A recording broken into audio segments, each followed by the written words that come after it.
Bonsoir tout le monde.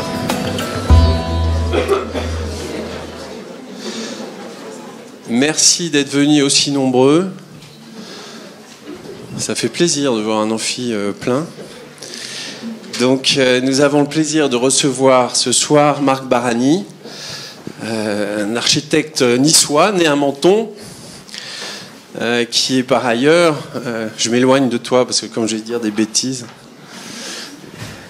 qui est aussi un fort caractère et un bel ami, je dois dire, qui a une démarche tout à fait intéressante. Il va nous montrer un choix de ses projets, mais je crois que ce qui est très intéressant dans ton travail, c'est cette énergie incroyable que tu développes à travers tes équipements à rencontrer, à servir les gens. Cette volonté de sorte d'amitié ou de fraternité avec le monde qui peut-être te vient d'une approche assez anthropologique de notre société que tu as inauguré avec un premier voyage, comme il y avait les grands voyages d'Italie obligatoires chez les architectes et les artistes. Toi, dans les années 70-80, tu as fait le grand voyage à Katmandou. Oui, d'autres aussi. Et je pense qu'effectivement, ça t'a rapproché de certaines conditions humaines et de ce sens, peut-être, du service public, qui est celui qui me semble le plus noble dans la démarche architecturale. En plus de ça, tu as ce talent d'un homme qui est né dans la pente, de travailler le relief et de construire la pente. Et ton premier travail, moi, m'a subjugué.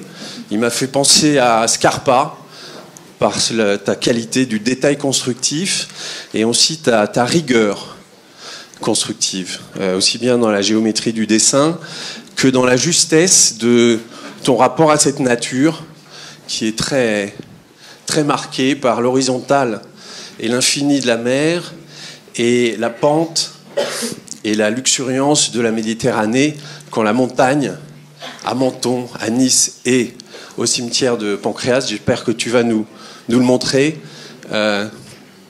où j'ai envie de dire, tout, pour moi, cette retenue, qui évidemment appelle le silence dans un cimetière marin, sur un site exceptionnel, certes, mais il faut savoir se taire. Et malgré ta grande gueule, tu sais te taire. Et c'est quelque chose que j'apprécie beaucoup. J'ai énormément aimé aussi les visites de chantier que j'ai faites avec toi, que je vais faire aussi demain, parce que Marc est en train de construire un pont très important dans la question de la mobilité sur le territoire strasbourgeois, ici même, chez nous. Et il est déjà en cours, il sera bientôt mis en place.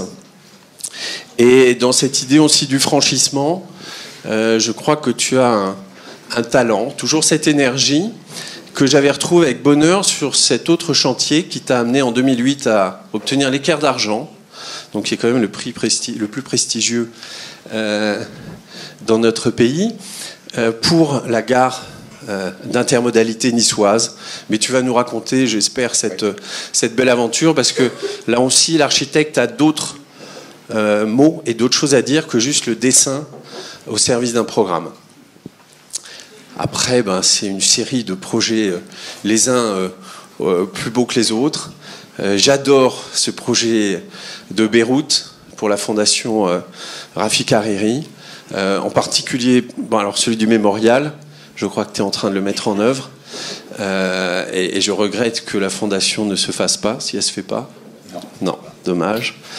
Et je voudrais en profiter aussi pour te féliciter sur le magnifique travail et ton respect que tu as et la qualité de réinterprétation sur l'édifice de Jean Prouvé à Nancy, puisque tu viens de livrer récemment ce magnifique ensemble du Palais des Congrès de Nancy. Donc merci d'être venu, et j'avoue que je suis de plus en plus jaloux parce que tu fais des ouvrages d'art et j'ai toujours rêvé en faire, j'en ai gagné mais je les ai jamais réalisés.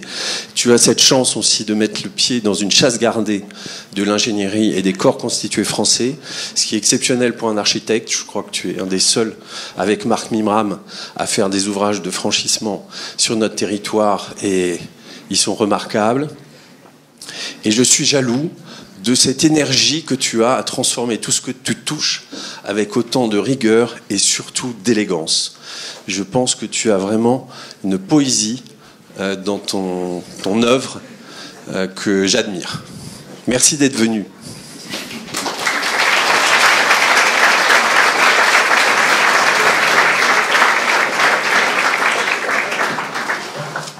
Bonsoir. Merci Georges pour ta présentation.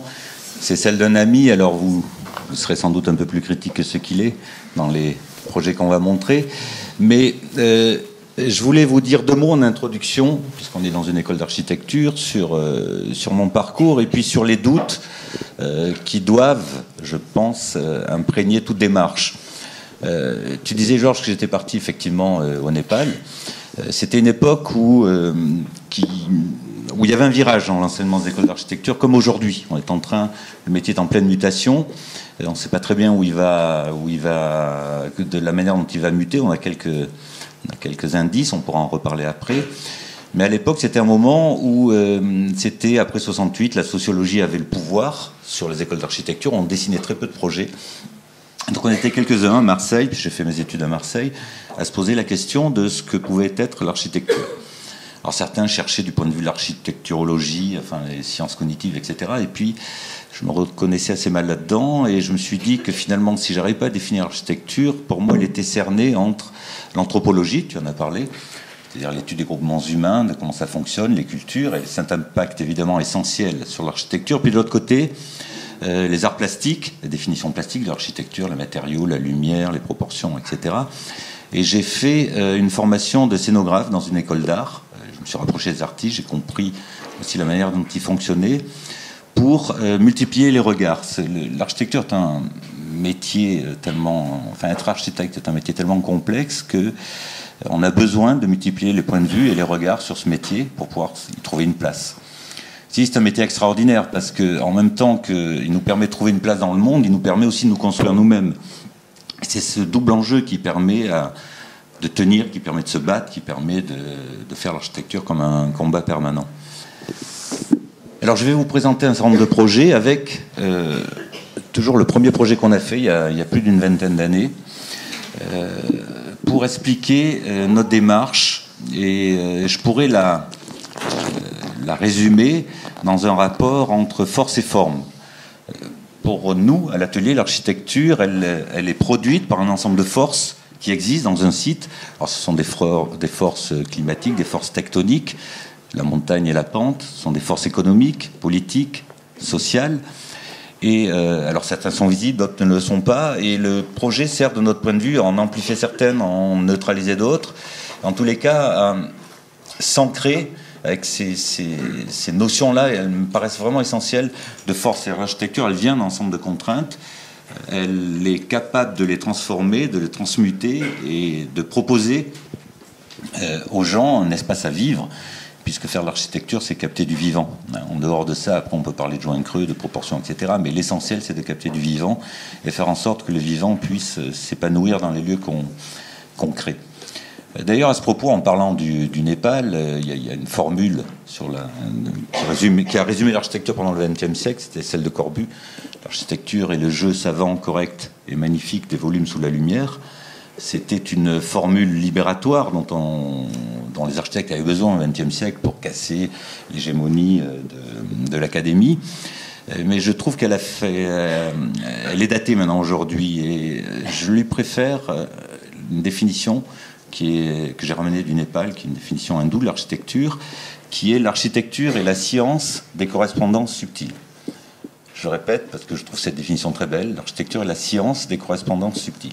Alors c'est une science, et à ce titre, elle est transmissible. C'est une vraie connaissance qui doit s'enrichir. C'est le rôle notamment des écoles d'architecture que de transmettre cette connaissance. Et dans correspondance, il y a l'idée que c'est un dispositif qui rejoint un peu ma définition de force et forme, qui met en réseau les choses, qui est capable de mettre en réseau l'architecture avec ce qui est au-delà d'elle-même. Cibler l'architecture pour ce qu'elle est, c'est toujours être un peu petit bras. En revanche, dès qu'on la ramène ou dès qu'on la met en correspondance avec ce qui la dépasse, c'est tout de suite, enfin à mes yeux, ça prend tout de suite une autre ampleur. Et subtil, ça veut dire ce qui est sous le tissu, qui ne se voit pas. Et pour les hindous, subtil veut dire magique. Donc c'est une définition qui pourrait aussi introduire ou résumer ce que je vais vous montrer à travers des projets très différents qui vont des cimetières avec, alors pour capter du vivant et parler de cimetière, vous allez voir que c'est pas si éloigné que ça, enfin dans l'attitude qu'on a eue pour faire ce projet, et qui va effectivement d'équipements publics, de bâtiments privés jusqu'à des ouvrages d'art. Alors je vais commencer par vous présenter le premier projet qu'on a fait, je vous dis, oui, au moins une vingtaine d'années, voire 25 maintenant, à Roquebrune-Camartin. C'est le lieu où je suis né, donc il y avait une dimension très autobiographique dans ce projet. C'est notre premier projet. Et il s'agissait d'étendre le cimetière de Roquebrune. Là, vous avez le village de Roquebrune. Là, vous avez un site que vous connaissez sûrement, avec la Villa 1027 et l'Engrais Badovici, le cabanon de Corbu. Donc c'est un site historique. Le cimetière existant, et puis sur cet arrêt de colline, il fallait étendre un cimetière. Donc le maire à l'époque savait pas trop comment faire, donc j'ai proposé d'organiser une sorte de concours. Donc on était à l'origine de la commande, avec une contrainte très, très forte, c'était de générer une très forte densité, parce que vous voyez qu'il n'y a pas beaucoup de terrain disponible. Et donc la difficulté de ce projet, c'était de faire un projet très dense dans un site très sensible. Donc le site et le Corbusier, oui, est enterré dans le cimetière existant. Donc le site, vous le voyez, Georges en a parlé, c'est un paysage tout à fait extraordinaire, puissant. Quand on parle de puissance de la nature, là on les voit agir directement avec la roche et la montagne qui descend directement sur la mer. Cette image peut résumer cette histoire avec donc cette puissance tectonique de la roche, et puis en face, l'immatériel de l'horizon.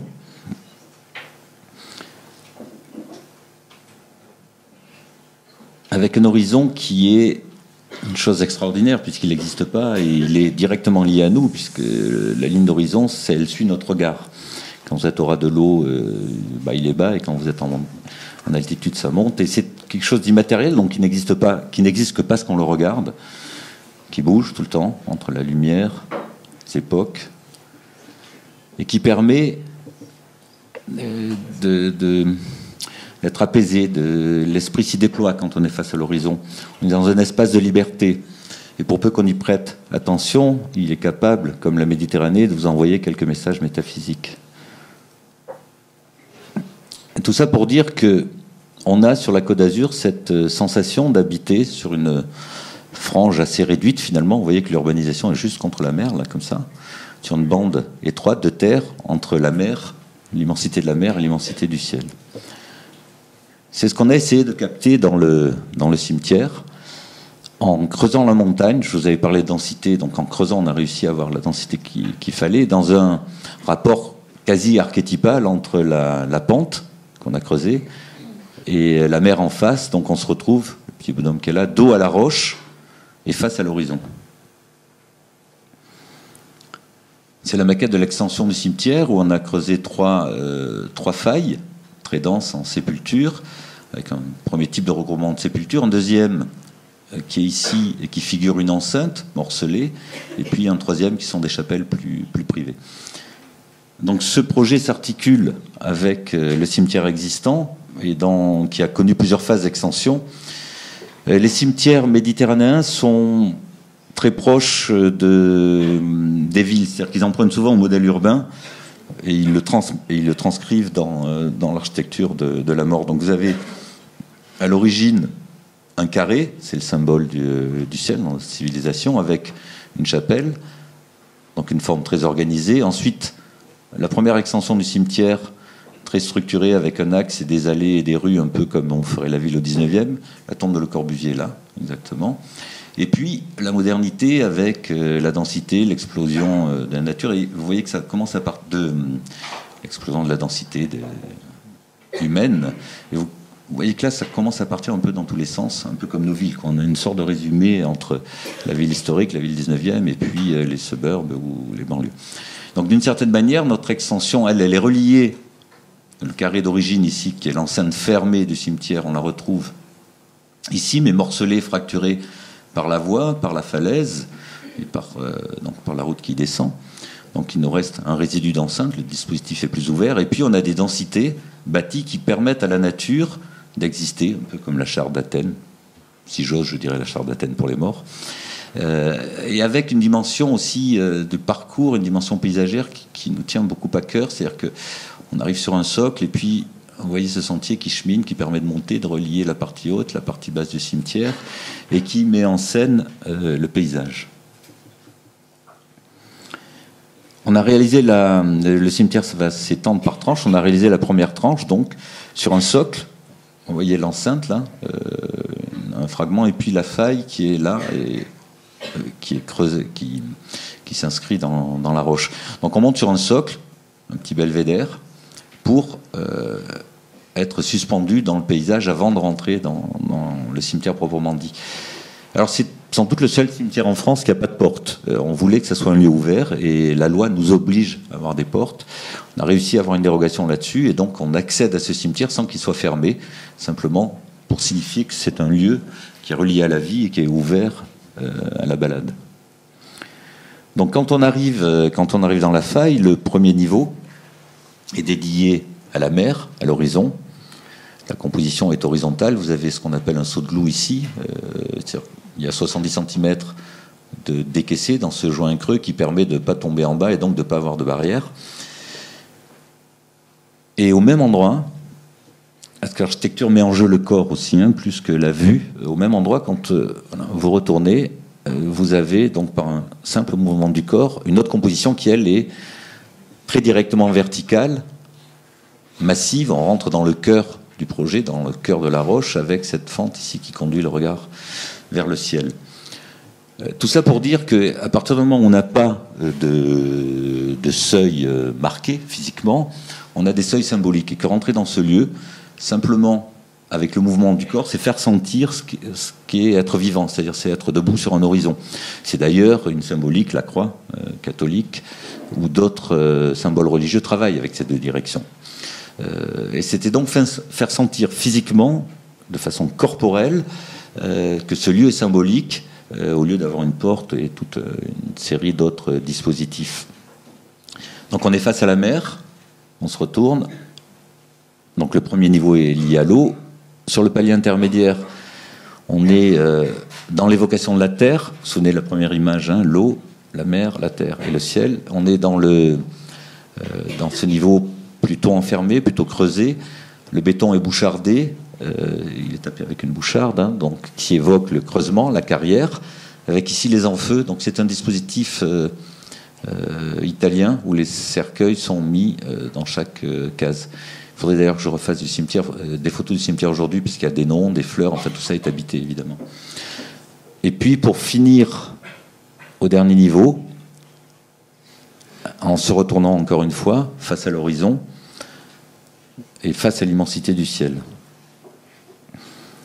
Donc cette photo axiale, pour dire que on a compris qu'on s'abstrait du monde, qu'on rentre dans un autre univers silencieux. Et pour dire quoi ? Pour dire que aujourd'hui, la mort est taboue dans nos sociétés. C'était une des choses d'ailleurs qui m'avait marqué le plus quand je revenais du Népal, c'est-à-dire qu'elle est à part.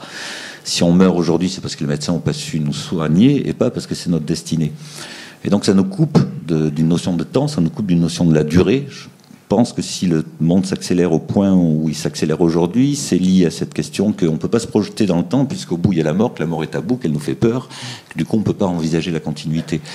Or la nature, elle, par ses cycles et par son immensité, et le fait qu'elle nous dépasse, était pour nous une métaphore qui pouvait, si on veut bien le faire dans un espace comme celui-là, nous faire réfléchir à notre destinée et nous faire comprendre que vie et mort sont liées, qu'elles font partie d'un cycle naturel.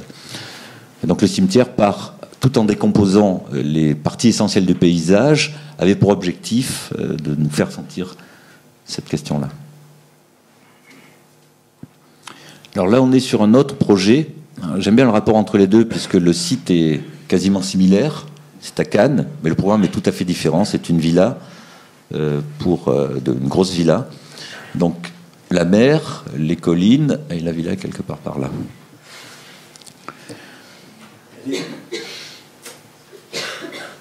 Elle est là, ici. Dans un lotissement au-dessus de la ville de Cannes. Donc le programme, c'est une villa de 650 mètres carrés, conséquente, avec chambre, séjour, etc. Et donc on a un terrain très particulier. Il y avait une maison qui était bâtie, une maison néo-provençale sans intérêt, qui était construite là. Vous avez encore la trace du terrassement léger qui a été fait pour construire la maison. Donc il y a un premier plateau qui monte, enfin une première pente qui monte, un plateau, ça remonte, et un autre plateau. Donc l'idée, c'était de faire en sorte que cette maison s'inscrive dans le site et puisse utiliser ou mettre en synergie l'ensemble du site. Vous avez une petite barrette qui sont les chambres, qui est reliée au premier plateau plus intime, et puis une deuxième partie de la maison ici, qui est liée au jour, disons, aux activités de jour, avec un patio, la piscine et ce plateau-là. La maquette qui montre comment ce bâtiment essaye de mettre en synergie ou de mettre en synergie, en relation toutes les parties du site. Parce qu'aujourd'hui, il y a une omniprésence de la vue. Bon, il faut dire qu'ils la payent assez cher, les clients, quand ils achètent un terrain au-dessus de Cannes. Et il faut vraiment voir, quoi, tout le temps. Bon, c'était la contrainte de départ, pourquoi pas. Sauf que quand vous étirez un bâtiment comme celui-là dans la pente, pour avoir la vue et qui touche le sol, vous avez ce qu'il y avait avant, une espèce de bâtiment un peu allongé avec une barre. Le sud étant ici, vous utilisez une petite terrasse et puis l'arrière n'est pas utilisé du tout. C'est-à-dire qu'il y a un terrain de 9000 m² et vous utilisez 300 m² devant. Là, c'est trop pentu, derrière, on n'y va pas. Notre idée était de faire une sorte de bâtiment qui, contrairement au cimetière sans vol, là, on a un autre rapport au sol, hein, un axe vertical, c'est comme les pales d'une éolienne.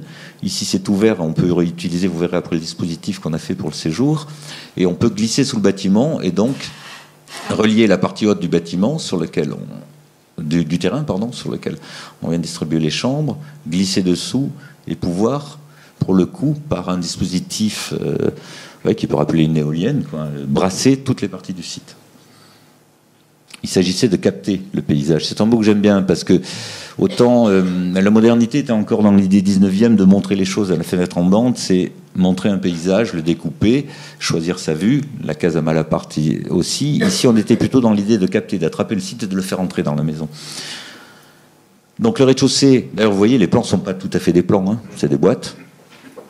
Avec ici la cuisine, ici le billard, ici la movie room, et le séjour, qui est cette petite ligne comme ça, de façon un peu indéfinie, mais qui par contre se définit par le socle, qui est là, et puis le passage pour monter au-dessus. Les chambres sont des entités un peu faites de la même manière traversante, avec les salles de bain qui sont ici, et puis la chambre de maître au bout. On va faire le tour de la maison. Donc quand on arrive, on a cette grande toiture, avec ici la trace des vitrages qui s'effacent dans le sol, on le verra à la fin. Donc une grande toiture ouverte sur la mer,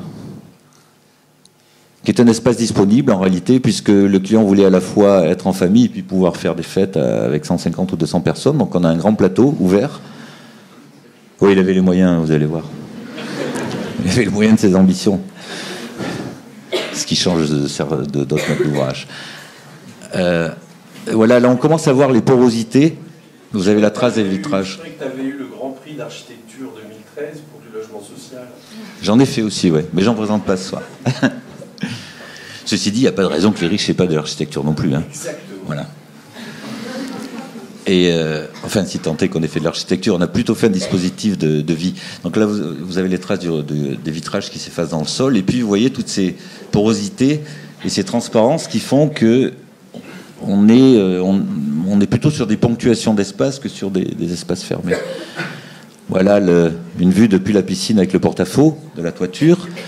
Alors là, on a un rapport presque anthropomorphique. C'est-à-dire quand on est face à la mer, il y a le soleil, il fait chaud, on met la main devant les yeux pour se protéger. Bon, c'est un peu la même histoire. Donc on a une lumière plus douce ici, on est à l'abri du soleil, et puis on peut voir la mer. Là, on passe sous le bâtiment qui est un ouvrage d'art d'une certaine manière parce qu'il y a une grande portée. C'était la partie la plus compliquée à faire avec les dilatations, etc. Cet espace est agréable aussi quand il fait chaud. Ça capte la moindre brise de la mer. On peut soit se reposer ici, soit aller bronzer au soleil. Enfin, on a plusieurs utilisations possibles sur un espace assez restreint. Et puis, comme je vous le disais, quand on est en haut du terrain où il y a le tennis, on a toujours cette possibilité directe d'avancer et de pouvoir mettre en synergie toutes les toutes les parties du terrain. C'était un jeune couple avec des enfants, donc c'était une des conditions du programme importantes, de pouvoir bouger partout.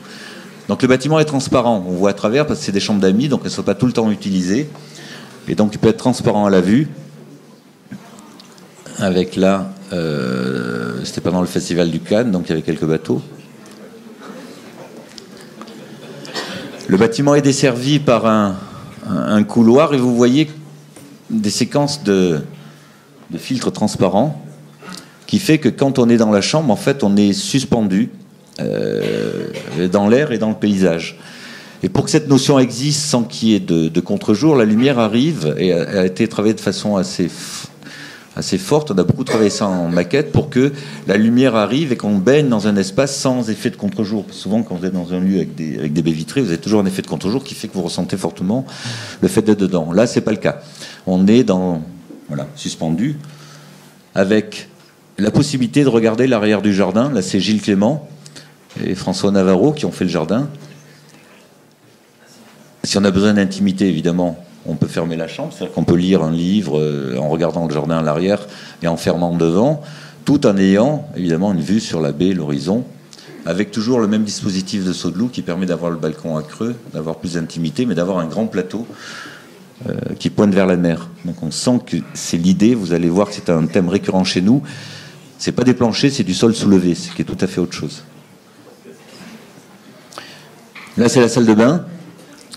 Avec la terrasse qui touche le sol, c'est l'endroit où le bâtiment touche le sol, et avec un travail, une petite coquetterie qu'on a fait. Je vous ai dit en introduction que l'horizon, ça suit la hauteur d'œil, et donc à peu près 1m60, entre 1m60 et 1m70, et donc on a ici, on a de la pierre, donc pour des raisons d'étanchéité, eau, etc., et la limite avec le plâtre, on l'a positionné à 1m65, ce qui fait que cette ligne correspond parfaitement à la ligne d'horizon et est redoublée par le miroir. Et quand on rentre dans une horizontale parfaite, calée, avec les yeux. C'est une sensation qu'on ressent très clairement quand on est dans le projet. Vous verrez qu'on l'a utilisé sur d'autres projets. Voilà le séjour avec la terrasse. Et là, c'est la même chose. La hauteur entre la toiture et le sol, c'est 3,20 m. Donc l'horizon est pile au milieu et stabilise cet espace qui est pourtant projeté vers l'infini. Le fait d'avoir l'horizon au milieu de cet espace le stabilise. Encore une fois, le corps, la vue, comme élément structurant dans le parcours d'architecture. Alors ça, c'est les vitrages montés. Donc on a un espace, un séjour de 80 mètres carrés, donc c'est pas tout à fait petit, mais bon, on se sent dans un espace qu'on ressent comme assez grand. Et les vitrages s'effacent dans le sol, séparément, c'est-à-dire qu'on peut avoir une ligne à 1 mètre, on peut bloquer un coin s'il y a du vent, donc on a un espace tout à fait malléable, et qui finit par s'ouvrir complètement sur le paysage. Alors là, une anecdote, c'est qu'on a demandé à beaucoup d'entreprises de menuiserie bâtiment de nous faire cette chose-là, et il n'y a personne qui savait le faire. Et finalement, à force de recherche, on a trouvé un géotrouve-tout, un type absolument génial, qui faisait les scènes pour Johnny Hallyday ou Jean-Jacques Goldman, tu vois, les trucs comme ça, avec des pistons, et qui nous a débrouillé le truc. C'est-à-dire qu'on a été obligé d'aller chercher en dehors des connaissances, du savoir-faire du bâtiment, quelqu'un pour nous faire ces menuiseries, puisque la grande difficulté, c'est qu'elles sont des menuiseries à effacement dans le sol. Mies van der Rohe a fait avec la Villa Turenga dans les années 20. Mais là, elles ne sont pas tenues, il n'y a pas de montant. Donc vous avez des efforts au vent qui sont repris dessous, qui sont colossaux, et donc il a inventé un dispositif pour pouvoir le faire. Alors au-delà du côté James Bond de ces menuiseries, il y a une chose très intéressante, c'est que simplement avec un vitrage et des menuiseries qui s'effacent, on n'est plus dans le même espace, on n'est plus dans la même échelle. Je ne sais pas à quoi ça tient. Là, l'espace du séjour paraît plus petit. C'est peut-être l'odeur, c'est le vent, c'est le bruit. En tous les cas, ça ne fait pas que changer la sensation de taille de l'espace, ça change la perception qu'on a de ce lieu de façon radicale. Et c'était une surprise pour nous à ce point. Voilà, cette image, pour finir de présenter ce projet, et pour dire que, bon, encore une fois, je le répète, vous avez compris que le client avait les moyens, donc il avait tout, le jet, les machins, les trucs et tout, mais il est un type qui travaille dans la finance, donc hyper occupé, il prend des décisions toutes les 10 minutes, et il restait pas en place. Je me suis dit, qu'est-ce que je peux lui donner qu'il n'a pas? Et finalement, je me suis dit, du calme et de la sérénité. C'est un truc auquel il n'accède pas. Voilà. Et le jour où on a livré la maison, on faisait un tour pour vérifier les derniers points avec sa femme dans la maison, et il était là assis sur une chaise, il est resté près d'une dizaine de minutes. Et sa femme me dit qu'elle n'avait jamais vu faire un truc pareil. Rester des minutes face à l'horizon, tu vois. Donc je me suis dit, on a gagné. Et puis je me suis souvenu du premier coup de fil que j'avais eu avec lui, qui avait été très bref pour qu'il me passe la commande de cette maison, et où il m'avait dit, j'aime le ciel de ton cimetière. Donc en réalité, moi j'avais cru retourner le dispositif pour lui proposer quelque chose qu'il ne m'avait pas demandé, mais en fait c'est la commande qu'il m'avait passée au début, de façon assez élégante, sans me le dire clairement. Et donc on était en phase, et il a toujours, à ce jour, ça fait plus de 10 ans qu'on l'a fait, toujours pas vendu la maison, ce qui est pour nous une chose remarquable, parce que bon, c'est des gens, vous savez, qui habitent à des endroits, qui achètent et qui revendent sans arrêt. Il la garde.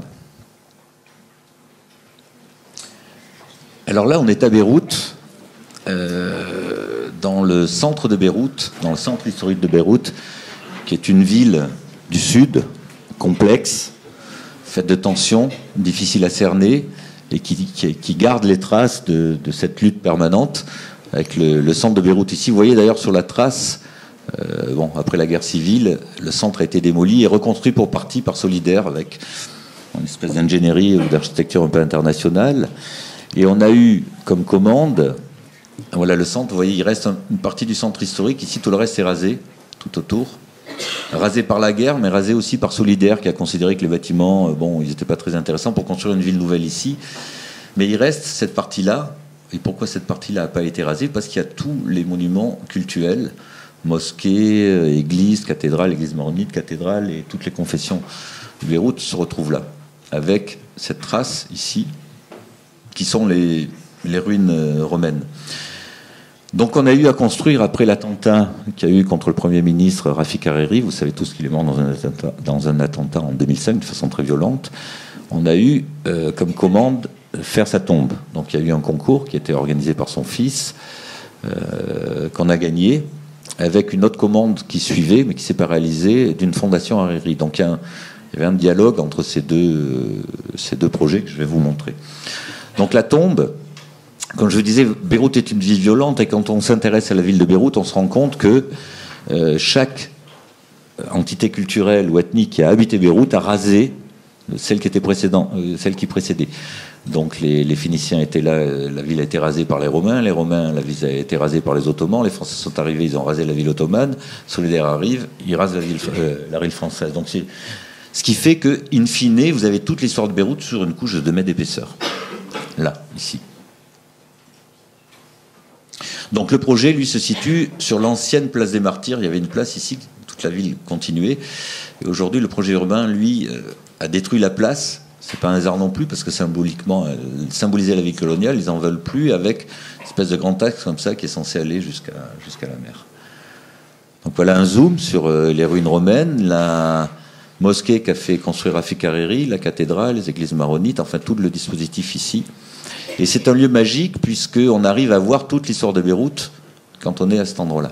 Donc les autres concurrents ont fait un mausolée fermé avec un jardin, un petit bâtiment, etc. Et nous, on a proposé un espace public, en disant Rafik Hariri a été suffisamment important au Liban pour symboliser à un moment donné l'unité possible de ce pays, qui décidément aura beaucoup de mal à en avoir une, puisqu'il a été tué. Et donc c'était un espace public qu'il fallait faire. Enfin, c'est Rafik Hariri et 7 martyrs qui sont morts avec lui dans l'attentat. Donc les corps sont sur place. Le sol, c'est un sol à déclivité moyenne, et donc on a sculpté ce sol pour en faire une place accessible à tout le monde, avec ici la tombe de Rafik Hariri, ici le plateau qui accueille les 7 martyrs, et vous percevez ici le chemin en spirale qui fait que pour monter sur la tombe ou pour aller se recueillir, en réalité on brasse du regard toute l'histoire de Beyrouth en pratiquant ce projet. Donc la question, c'était comment faire un monument avec un sol 1,60 m de haut, vous allez voir pourquoi. Donc la coupe le long du boulevard, avec un point d'ancrage ici, c'est-à-dire que le projet, donc la pente, elle avait un dénivelé souple ici. On a calé exactement le projet au niveau du sol, c'est-à-dire que quand on est en haut, le projet est calé sur ses pieds, et quand on est en bas, la hauteur ici, entre ici et cette horizontale parfaite que vous voyez là est d'1,60 m. Donc là, on est calé sur la hauteur d'œil. Donc le projet est calé sur ses pieds et sur sa hauteur d'œil. Vous le voyez dans l'autre sens, avec la coupe ici, point d'ancrage c'est le sol, le projet se dégage progressivement jusqu'aux ruines romaines. Une image depuis le point haut, en rappelant que ce point-là c'est celui-là et c'est celui du mur au bout. Voilà une autre image depuis le bas, avec un calcul assez précis sur tous ces éléments. Ce qui fait que, quand je vous parlais d'1,60 m, cette ligne-là, entre la race du mur, ce point, si je reviens au pays là, et le sol, c'est une horizontale parfaite, ce qui fait que, lorsqu'on va se recueillir sur la tombe, les gens seront en découpe parfaite. Il y a une gravure de Rembrandt, d'ailleurs, que j'ai découvert plus tard, qui s'appelle Ecce-Homo, où le Christ est représenté sur un socle à 1,60 m. Ça veut dire qu'on est précisément entre terre et ciel, sans appartenir ni à la terre ni au ciel. Et le projet, aujourd'hui, escave, donc parle de la force de la terre, de la puissance du sol, mais on le voit aussi, garde l'échelle par rapport à cet immense monument, parce qu'il est capable de tenir pour partie le ciel. C'est fait en pierre massive, on est en train de le réaliser. Certaines font 25 tonnes et on a une entreprise absolument extraordinaire qui est capable de tailler les pierres avec une tolérance de 3 mm. On n'est pas tout à fait à Machu Picchu, mais pas loin. Voilà, donc c'est dénivelé, vu depuis la tombe avec les martyrs et puis la tombe de Rafik Hariri ici. L'autre projet, qui est celui de la fondation, qui ne se fera pas malheureusement, mais qui nous a permis de développer un projet en relation avec la tombe. Donc la tombe est un sol, ici une légère déclivité, on a travaillé en écho avec la tombe, c'est à peu près la même emprise au sol, on a travaillé un sol soulevé, et ces grandes colonnes, ici, dans lesquelles circulent les gens avec les ascenseurs ou les fluides ou tout ce qu'il faut pour énerver un bâtiment, c'est des colonnes qui sont positionnées de façon irrégulière pour résister au séisme, mais on a voulu donner l'impression que c'était des plateaux comme ça, et que ces colonnes en poussant avaient soulevé des sols sur toute la hauteur. Des sols habitables avec une sorte de plan libre, un mix entre un plan libre et structure béton. Voilà l'arrivée avec les escaliers, l'accès handicapé par là, les blocs. Toujours cette sensation d'un mètre de sol qui sont capables de soulever une tour. Étage de plan courant. Des dispositifs qui permettent, dans ces espaces libres, de mettre des amphis, d'avoir des ateliers, de cloisonner comme on le souhaite. La dernière partie de la tour qui s'ouvre vers le ciel. Vous voyez la mosquée ici, la tombe est en contrebas. Et puis cette image du projet, parce qu'il s'agissait aussi pour moi de capter l'esprit de Beyrouth. Et Beyrouth, pour qui est allé, il y a des bâtiments absolument extraordinaires qui sont inachevés, parce que la guerre les a inachevés, notamment près de l'aéroport. Vous avez que la structure, vous avez les poteaux, les dalles, les escaliers, comme ça sans garde-corps, et c'est absolument magique. Donc j'ai voulu garder cette idée ici d'avoir qu'une structure, une peau de verre avec des coulissants qui s'ouvrent, et puis les tissus. Ici, ce bâtiment peut respirer, s'ouvre parce qu'on a, comme à Barcelone, comme dans tous les pays du Sud, ce dispositif particulier qui consiste à faire descendre des tissus devant les balcons pour créer des microclimats. Donc le bâtiment va être soit fermé, on le voit en partie haute, soit ouvert en fonction de son activité, en fonction du climat. Il va pouvoir respirer, ouvrir et s'ouvrir sur la ville. Alors, quand on fait un projet, on a toujours l'occasion, à un moment ou à un autre, de redéployer la même idée. Donc on a retravaillé cette idée-là à Condorcet, à Aubervilliers, sur une bibliothèque expérimentale. Alors je ne vous montre pas le site justement, il y a juste un plan. Il y a une voie, c'est tramé. Le site est en projet, type projet urbain français, donc c'est un peu un nowhere, il n'y a pas de lieu en réalité. C'est-à-dire qu'aujourd'hui, quand on fait des projets urbains, on a la capacité quand même à gommer l'histoire du lieu d'une façon radicale pour avoir les objets qu'on voit, qui sont plus ou moins bien réussis, mais en tous les cas, il n'y a plus d'ancrage dans le sol. Et ce qu'on a essayé de faire à cet endroit, alors qu'il y avait un passé industriel très beau à Aubervilliers, avec des grandes halles qui sont démolies, certaines sont en projet pour les réutiliser, mais enfin, on sait à quel point c'est difficile de réutiliser des structures aujourd'hui, avec toutes les normes. En tous les cas, voilà, on avait un bâtiment très compact, et on a voulu reprendre cette idée de bâtiment capable, c'est-à-dire d'un rapport clair entre une structure, des espaces libres, donc de structures capables. En mettant en place un dispositif de portique, de poteaux et de poutres qui soulève des planchers, un peu comme à Beyrouth, mais avec un peu la même idée qu'on a poursuivi ici, c'est-à-dire de surdimensionner la structure pour que tous les fluides, et aujourd'hui en thermique c'est important, hein, refroidir, fresh cooling, etc., passent dans la structure, soient distribués entre les poutres et permettent une liberté totale d'utilisation des espaces. Donc c'est la structure, au lieu d'avoir la structure, les gaines, les machins, etc., c'est la structure qui innerve le bâtiment et qui lui permet de respirer pour revenir à une image un peu simple et archaïque. Il y a une dimension archaïque. On recherche toujours un peu une dimension archaïque élémentaire, quoi, pour qu'il y ait que la structure et qu'on ne voit pas tout, qu'on soit obligé de planquer par des faux plafonds. Donc voilà, les plateaux qui sont desservis, puis en coupe transversale, on a un étage ici qui est ouvert sur la ville avec des commerces, une cafétéria, bibliothèque, librairie ouverte, salle de cinéma.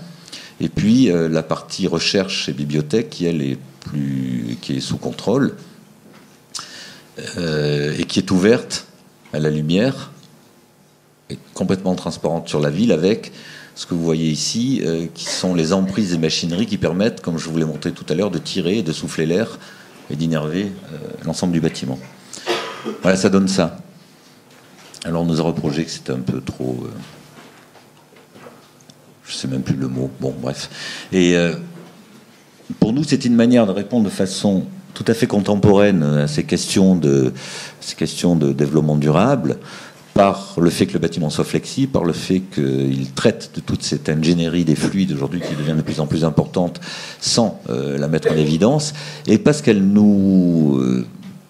ramenait d'une certaine manière au passé industriel de la ville, et que cette structure comme ça, habitable, disponible, on peut en faire ce qu'on en veut, hein, en réalité, permettait aussi de parler de l'histoire de ce lieu.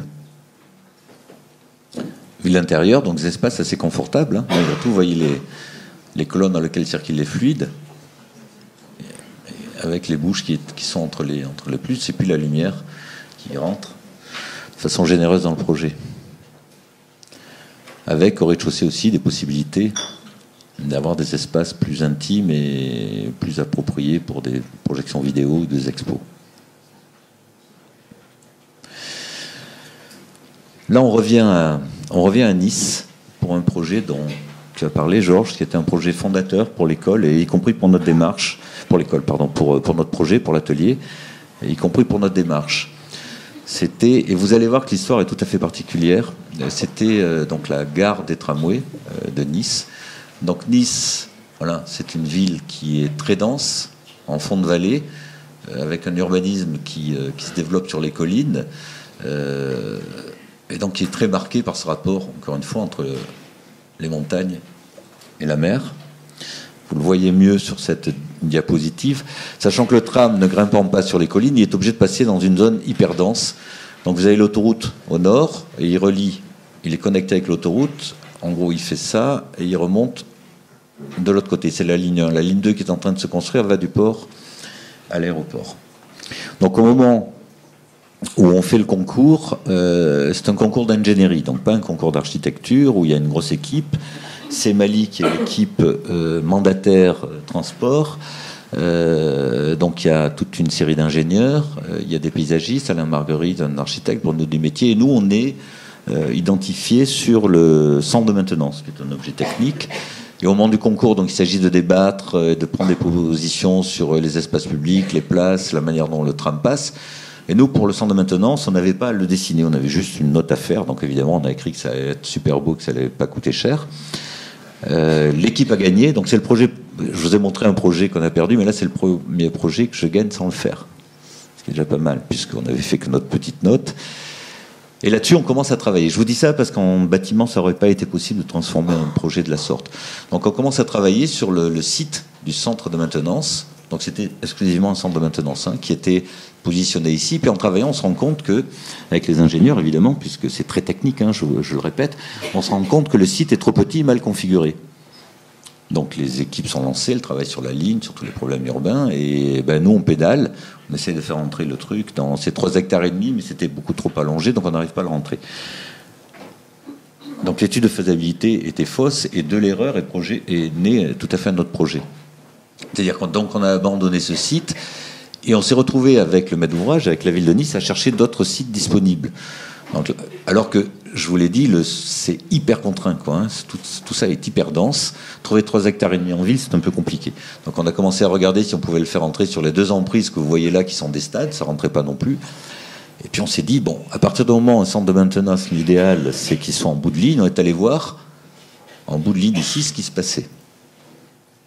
Et en bout de ligne, avec la station terminus qui était là, en bout de ligne, il y avait un nœud autoroutier avec des espaces comme ça, un peu indéterminés, hein, comme tous ces nœuds autoroutiers qui sont sur une logique fonctionnelle. Et on s'est dit, tiens, parce qu'évidemment, on s'était un peu cassé les dents pour entrer l'autre site, on avait compris à peu près quelles étaient les contraintes et comment ça fonctionnait.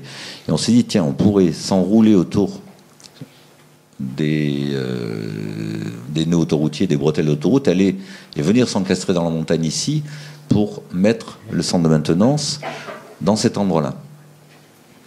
On a fait cette proposition. Donc, je le répète, station terminus ici. Vous voyez que ce site, c'est Carlu qui a fait ces bâtiments qui sont assez bien. Ceux-là sont pas bien du tout. Ceux-là sont assez bien. Vous voyez qu'ils ont un rapport avec le site. Et avant, tout ça a été relié de façon souple par un boulevard. Et toute cette partie-là, ici, 8000 habitants à peu près, ont été coupés de façon radicale par cette infrastructure autoroutière de la ville. Donc ça a commencé à dégénérer, problèmes sociaux, etc. Bon, on avait ça en tête. Et on a proposé donc de passer sur le seul passage possible, de s'enrouler autour des infrastructures, puisque les pentes de tramway sont à peu près les mêmes admissibles que celles des voitures. Donc on a proposé de s'enrouler autour des infrastructures et de venir, comme je vous le disais, s'encastrer dans le terrain ici. Donc c'est-à-dire, en gros, on arrivait, en égrénant les fonctions, à rentrer sur 2,5 hectares, ce qu'on n'arrivait pas à rentrer sur 3,5 hectares. Donc on s'enroule. Voilà. Ça n'a pas été facile de faire admettre qu'on pouvait le faire, parce que là, évidemment, on était toute voile dehors. Hein, ça ne correspond pas du tout à un centre de maintenance habituel. Donc il a fallu repenser les modes précis d'alimentation, etc., de manière dont les rails étaient posés. Et la station terminus qui était ici, donc comme par hasard ici, c'est-à-dire on avait l'impression de rentrer à Nice ici, tout ça c'était plus Nice. On s'est dit à partir du moment où on remonte le centre de maintenance dans cette zone-là, on va pouvoir prendre la station terminus et la ramener au pied des immeubles, c'est-à-dire connecter toute cette partie des habitants qui n'étaient plus connectés à la ville. Alors, ce qui était intéressant, c'est que quand on a avancé masqué, et ça c'est peut-être par les temps qui courent, et on en reparlera par la suite, et par toutes les contraintes, qu'elles soient réglementaires ou techniques ou financières, qui pèsent de plus en plus sur l'architecture, c'était intéressant de se dire, bon, on ne va pas se poser de problèmes métaphysiques, on ne va pas avancer de manière doctrinale ou idéologique, on va regarder comment on peut utiliser ces contraintes pour les transformer en autre chose. Donc on n'a jamais parlé, pendant toute la conception du projet, ni d'architecture, ni d'urbanisme.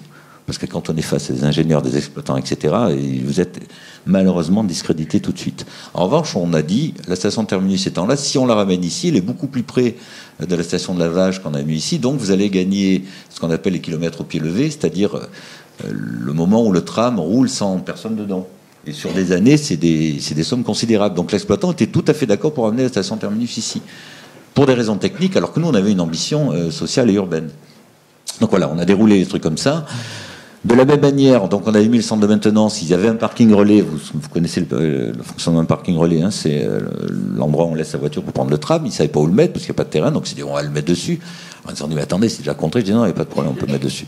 Donc on a mis le parking relais dessus, on a ramené tout le pôle administratif qui n'était pas sur le site, on a proposé un centre socio-culturel sur la toiture pour équiper et pour donner donc une dimension, pour avoir un équipement public en relation avec tous ces bâtiments. Et on a proposé sur cette partie-là de rajouter des commerces. Donc en réalité, vous vous rendez compte que dans un travail itératif avec le client, on a trouvé le site, changé de site et construit un programme, ce qui était une expérience tout à fait extraordinaire et jouissive, je dois le dire. D'habitude, quand vous faites un concours, vous avez le site, le programme, le machin, vous ne pouvez pas bouger d'un mètre, sinon vous êtes dehors. Voilà, donc le dispositif du tramway, ici, en vert. Comme on était au bord de l'autoroute, on a pu capter les flux, les amener directement dans le parking relais, et puis capter les flux qui arrivaient de la colline aussi, pour que les gens puissent arriver directement dans le parking relais. Donc on voit sur ces schémas qu'on n'est pas dans un registre de conception habituel de l'architecture, mais plutôt sur le fait de capter et de mettre en scène des flux Et notre démarche a été plutôt, donc c'est cinétique, c'est calé sur le mouvement. Vous voyez que le projet, il n'est pas dessiné avec des règles de composition habituelles, c'est une espèce de bidule un peu complexe. Et en fait, on a fonctionné à l'envers, comme on avait très très peu de place, on a rempli le site et on l'a creusé ensuite de la mobilité, des tramways, des voitures et des gens. Vous voyez ici l'image du site avec le tramway qui arrive là. Il s'enroule, la station terminus avec sur son toit un espace public. Ça déroule, là il y a la station de lavage, le remisage ici, où les trams, c'est le parking à tram, les ateliers qui sont dessous et les couches de parking au-dessus. Et le centre de maintenance. Donc là, évidemment, quand on voit cette image, on se dit comment on peut habiter un plat de spaghettis pareil, avec tout un tas de voitures et de lieux sinistrés autour. Le plan, pour vous dire que vous voyez comment je mets cette image, parce qu'on vient d'une certaine manière fertiliser la colline avec, c'est les rayons de génération des trams qui ont fait le plan, plus les données techniques.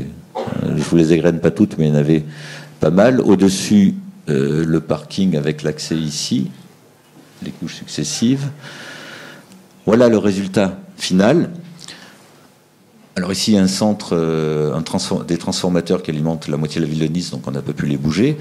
Mais en réalité, on voit comment le projet évite ces zones molles et indéfinies qu'il y a dans les entrées de ville. Il crée une limite très claire et en même temps met à distance le bruit et la vue par rapport aux immeubles. C'est-à-dire qu'il crée une sorte de zone de protection pour qu'on ait un cœur de bâtiment ou d'îlot, si on peut appeler ça un îlot, au calme et à la vue.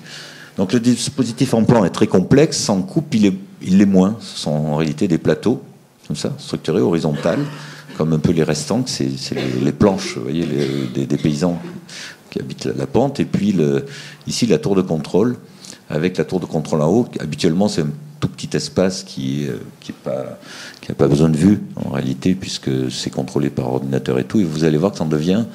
On en a fait un signe dans l'axe de l'avenue Gorbella, légèrement décalé pour que la perspective suive jusqu'aux collines, mais il y avait dans la manière de mettre en exergue les gens qui travaillent une idée forte pour nous, c'est qu'autant on cherche une synergie entre les espaces, on a cherché aussi dans ce lieu à faire une synergie entre les traminaux, les gens qui travaillent, et les passagers, puisqu'aujourd'hui la modernité elle a quand même l'inconvénient de couper, pour des raisons d'efficacité, de couper les fonctions et de couper les gens.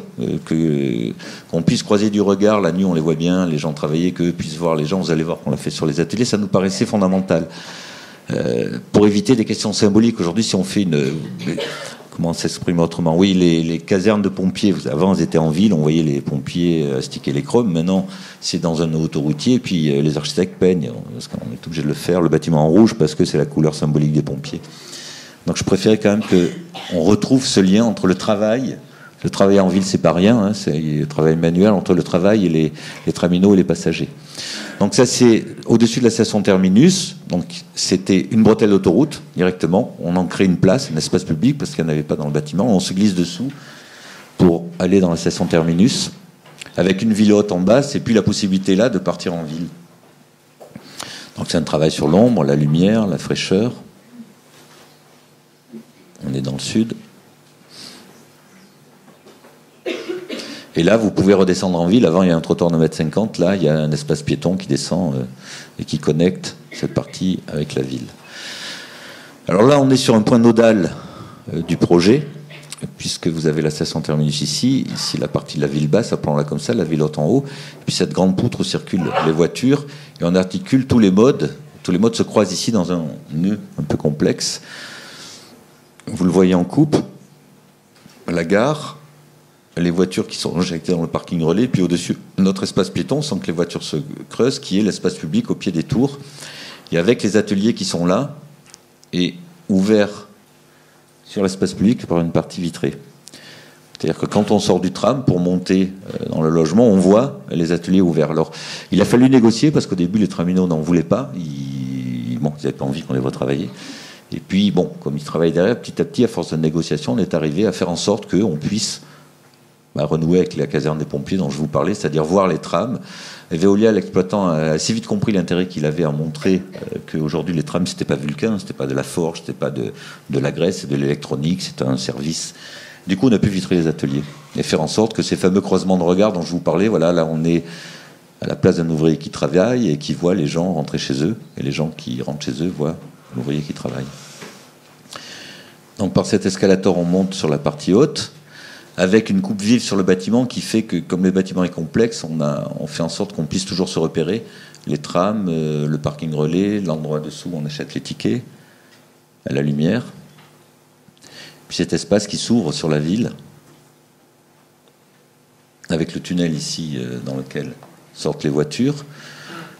On a mis du bois pour faire une espèce de salon un peu étrange, où il y a voitures qui passent au ralenti, piétons, vélos. Et lorsqu'on se décale sur le côté, on arrive à revoir l'horizon. Difficile d'éviter pour nous de le capter. Donc vous avez la ligne d'horizon au bout avec l'intervention d'un artiste, Emmanuel Saunier, qui a écrit « Je vis de l'eau » avec l'ambiguïté « Je vis de vivre » et « J'ai vu de l'eau », qui sont des tubes qui traversent toute la poutre, là, et dans lequel il y a de l'eau qui fonctionne comme des fibres optiques. Voilà, ici, donc quand on vient de la ville, on est sur un socle. Vous avez vu que le projet, en même temps qu'on est dans un autoroutier, par la disposition des éléments, cadre le paysage. On cadrait la mer, on cadre les collines, et on est, avec cette rampe ici, on efface le transformateur, donc on est capable de réinventer ou de retrouver les éléments du paysage simplement par la position des bâtiments, les uns par rapport aux autres et par le parcours. La coupe, puisque c'est un bâtiment dans lequel rentrent des semi-remorques, avec le niveau des tramways, le niveau des parkings, les bureaux et la tour de contrôle, et ici l'équipement socio-culturel qui doit trouver place sur le dernier niveau de la toiture. Donc on se glisse dans les parois pour arriver dans le centre, dans le cœur même du bâtiment, qui est vidé pour que le bâtiment puisse prendre l'air et la lumière, ici avec des centres techniques.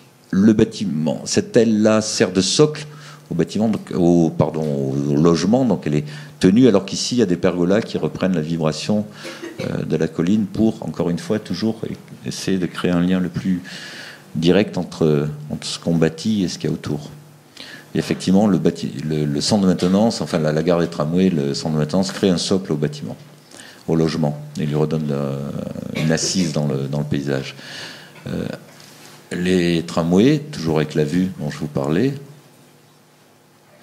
les gens travaillent en lumière naturelle. On a des grands puits de lumière qui amènent la lumière depuis le toit jusqu'en bas, voilà, qui traversent, vous le voyez en jaune là, les parkings, où on peut se repérer avec des vues extérieures, pour arriver sur la partie vibrante des pergolas.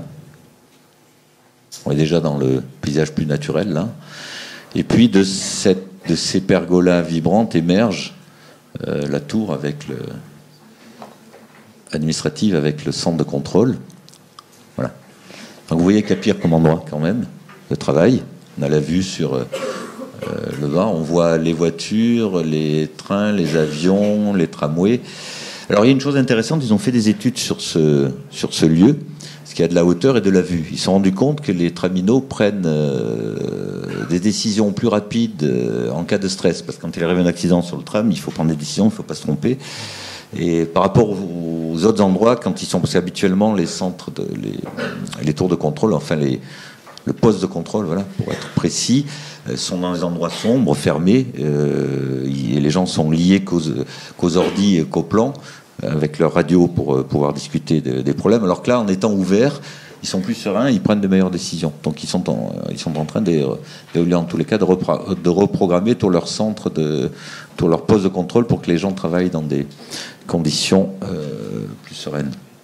Alors, l'axe, ici, un peu d'histoire pour montrer que les territoires sont têtus, et quand on rentre dans un lieu, on transforme ce lieu, on le fabrique à partir de ce qu'il a.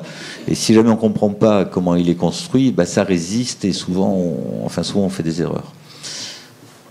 Donc la ville de Nice, les collines, ici une anse, et puis la grande trame italienne du plan d'Ornano qui a été lancé depuis la ville tramée sur le modèle turinois. Et on voit que déjà à l'époque, avec ce grand axe, ils arrivent et boum, problème pour se raccorder à la pente, parce que le modèle à plat de la grille, il a du mal à s'adapter à la pente.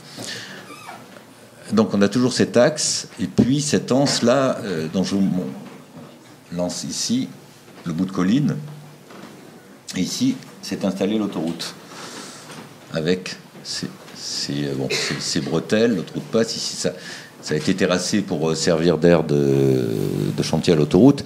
Et donc on se retrouve dans un dispositif où on voit que quand infrastructure et bâtiments sont pas liés, ben on a du mal à faire grimper l'urbanisme sur la pente. Et que relier les infrastructures qui sont dessinées par des ingénieurs et les bâtiments qui sont dessinés par des architectes et essayer d'en faire une unité, ça permet des solutions plus neuves. Voilà, vu en plan, l'axe, vous voyez l'infrastructure, les grands bâtiments, mais tout ça, ben, c'est pas relié. Alors que nous, avec la chance de pouvoir avoir un projet important, parce que c'est un projet important, hein, qui relie infrastructure et architecture, ben, on a pu faire ce lien. C'est-à-dire que les trams s'enroulent, les gens aussi, et on peut arriver à monter et relier par paliers successifs la partie basse de la ville à la partie haute. Et donc en lien architecture et infrastructure, ça ouvre d'autres possibilités pour venir occuper la pente. Donc vous avez les deux bras du bâtiment avec la grande fente, la tour de contrôle, et puis les puits de lumière qui amènent la lumière jusqu'en bas. Et vous voyez comment toute l'autoroute est mise à distance. Là, on est au balcon d'un immeuble, et comment on recrée un nouveau paysage avec ce projet. La relation entre l'horizon et les collines, la mer et les collines, c'est une obsession. Et puis, les immeubles, puisqu'il y a eu des mesures compensatoires de prise, hein, le fait qu'on venait travailler au pied des immeubles, ça a permis de réhabiliter les immeubles, de faire une isolation thermique, ils ont bien été réhabilités par ailleurs, hein, de faire des isolations phoniques, et les gens qui étaient dans un espace dégradé sont retrouvés avec une pelouse, un jardin au pied, l'autoroute mise à distance et des immeubles réhabilités. Voilà. Quand on peut faire ça en architecture, c'est bien. Avec ces grands plateaux, et ces horizontales qui, en même temps qu'elles éloignent, on voit bien ça éloigne des plans, ça permet de rapprocher les plans lointains et d'établir de nouvelles relations avec le site. Et cette vue qui montre comment la colline descend jusqu'à la toiture plantée, comme ça, et comment la ville remonte dans un mixte. Alors ce projet, pour nous, il a été fondateur pour plusieurs choses, parce qu'on, comme je vous l'ai dit en préambule, on était sur des terrains qu'on ne connaissait pas sur les infrastructures techniques, et on est parti de questions très pragmatiques sans tout de suite envisager le potentiel qu'elles avaient en architecture. On a essayé de la transformer en architecture, et c'est un projet qui est à la fois un projet d'infrastructure technique, c'est un projet d'architecture, c'est un projet de paysage, et c'est un projet urbain.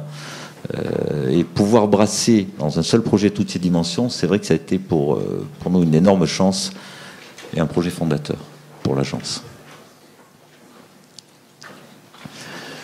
On parlait de transformation, de réutilisation de bâtiments. Alors ça, c'est le projet qu'on a fait à Nancy, que vous connaissiez sans doute, le projet du centre de tri postal, qui a été fait par Claude Prouvé. Et donc le bâtiment a été construit dans les années 70. Il est constitué d'un grand volume, comme ça, vitré, et puis d'un socle où il y avait les livraisons. Donc c'était un bâtiment assez austère, qui est en train de rouiller, dont Joseph Abraham a pu voir l'importance, puisque les Nancéens le voyaient comme un lieu désaffecté, pas très intéressant, alors que c'était effectivement une œuvre intéressante. Donc le projet était constitué de ce grand bâtiment vitré, avec 2 halles dans lesquelles les trains arrivaient pour déposer le courrier. Ces grands tuyaux, le courrier était monté dans des ascenseurs, puis redescendait par des ellipses pour être redistribué en ville avec les quais et les camions. Donc on a un projet assez clair dans sa composition, un bâtiment habitable et puis une infrastructure technique, on pourra en parler comme ça, sur le côté. Et donc quand le concours a été lancé, le maire de Nancy avait été malin sur ce coup-là, il avait laissé la possibilité aux architectes soit de raser, soit de conserver. Évidemment, tous les architectes ont conservé ce bâtiment. Je dis évidemment, ça n'était pas complètement au début, parce que nous, on a fait 2 projets. On s'est imaginé le raser, puis on s'est imaginé le garder. Et très vite, on s'est rendu compte qu'en gardant le bâtiment, on pouvait avoir un centre de congrès complètement atypique, c'est-à-dire vertical, alors que les centres de congrès, aujourd'hui, sont horizontaux, ils sont fermés à la lumière. Vous avez des tapis rouges, vous avez une grande photo de la ville où vous êtes, des fois que vous aurez oublié, parce que sinon on ne la voit pas, et puis vous rentrez dans les amphis. Donc là, on avait l'occasion de faire autre chose. Avec encore une fois cette composition très claire, un bâtiment qui peut ressembler à un immeuble de bureau, hein, finalement, et puis les tunnels, et puis les arches dans lesquelles les trains rentraient. En plan, le bâtiment, les arches, donc les trains arrivaient directement, ils repartaient.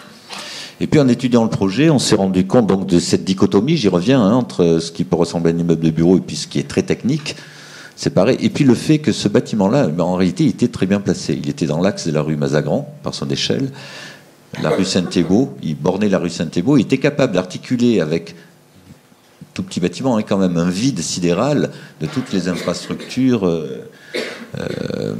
ferroviaires. Et il était capable de redonner une échelle à une ville des années 70, inachevée, puisqu'il y avait des projets d'urbanisme de dalle, et donc très fin, très subtilement placé, avec une belle échelle pour tenir ce vide. Donc on s'est dit, on va garder ce bâtiment, et tout ce qui est à côté, qui était lié au process de la Poste, on le vire, parce que tout rentrait pas dans le bâtiment. Hein. On avait des salles de commission, de gros amphis, une salle d'exposition de 3000 m², donc on a essayé de diverses choses jusqu'à retrouver la composition d'origine. Je vous dis, quand les sites sont têtus, ils portent une logique. C'est la logique, c'était celle des voies. Et donc on a cassé les deux arches et tout le dispositif là, avec les trois petits cylindres pour y mettre le nouveau process, on pourrait parler comme ça, du centre des congrès. Voilà le bâtiment existant, et puis tout le bâtiment qui se déroule avec sa logistique très comprimée, et puis ici les amphithéâtres et un toit avec des photovoltaïques. Voilà le bâtiment.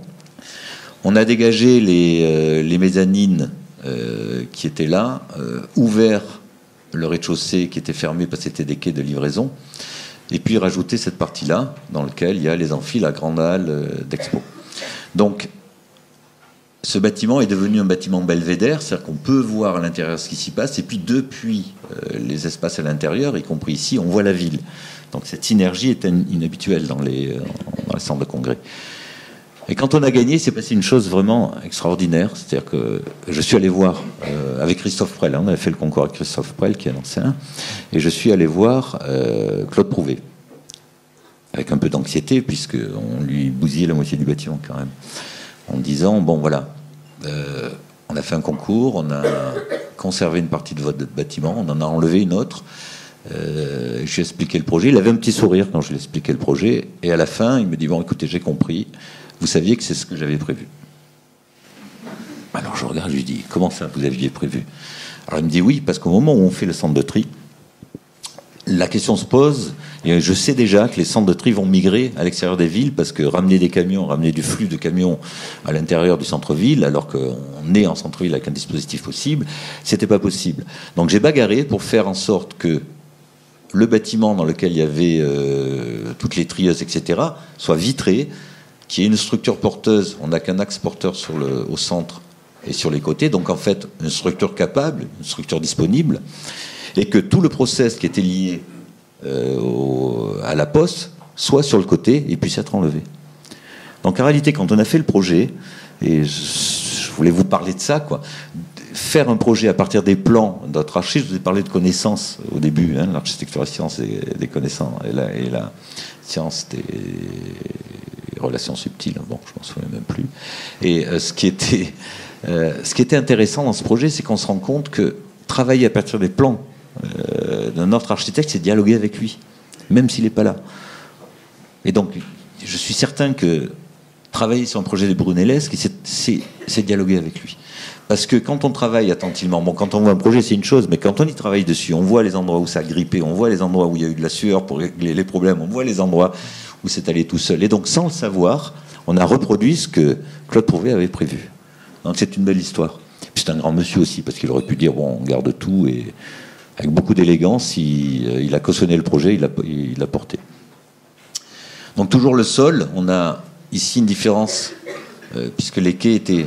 On avait des quais, on a levé le sol de la ville pour qu'ils viennent au niveau des quais, des anciens quais de livraison, hein, pour tout ça, ce sont en communication directe, et du coup, il y a un léger décalage, et cette partie-là, c'est comme un gros wagon qui viendrait déchirer le sol de la ville pour créer une tension entre la partie basse et la partie haute. Donc, donner de la puissance au sol, même avec 1,40 m, vous voyez. Ici, hop, ça revient à 0, donc on se glisse, et ça donne un socle à ce bâtiment, ça le pousse vers le haut, et ça ancre celui-là un peu plus bas. Alors on va faire le tour du bâtiment. Donc du coup, on a restauré tous les profils aiguilles avec Robert Jan van Santen, qui ont fait un boulot extraordinaire pour avoir à peu près à 3 mm près, les mêmes emprises et restaurer complètement la façade pour lui donner les nouvelles caractéristiques techniques. Donc elle est quasiment l'identique, mais elle est toute refaite. On voit le dialogue entre les deux bâtiments ici, qui sont séparés par une rue intérieure. On fait le tour du projet, un socle avec toutes les parties opaques, et puis dessus, on reparlera de cette façade ici qui est particulière. Vous voyez, c'est une double poutre trouée. On verra pourquoi. Avec 3 époques de l'histoire des façades, une Murido et une 3e qui a été faite par Jean Prouvé aussi.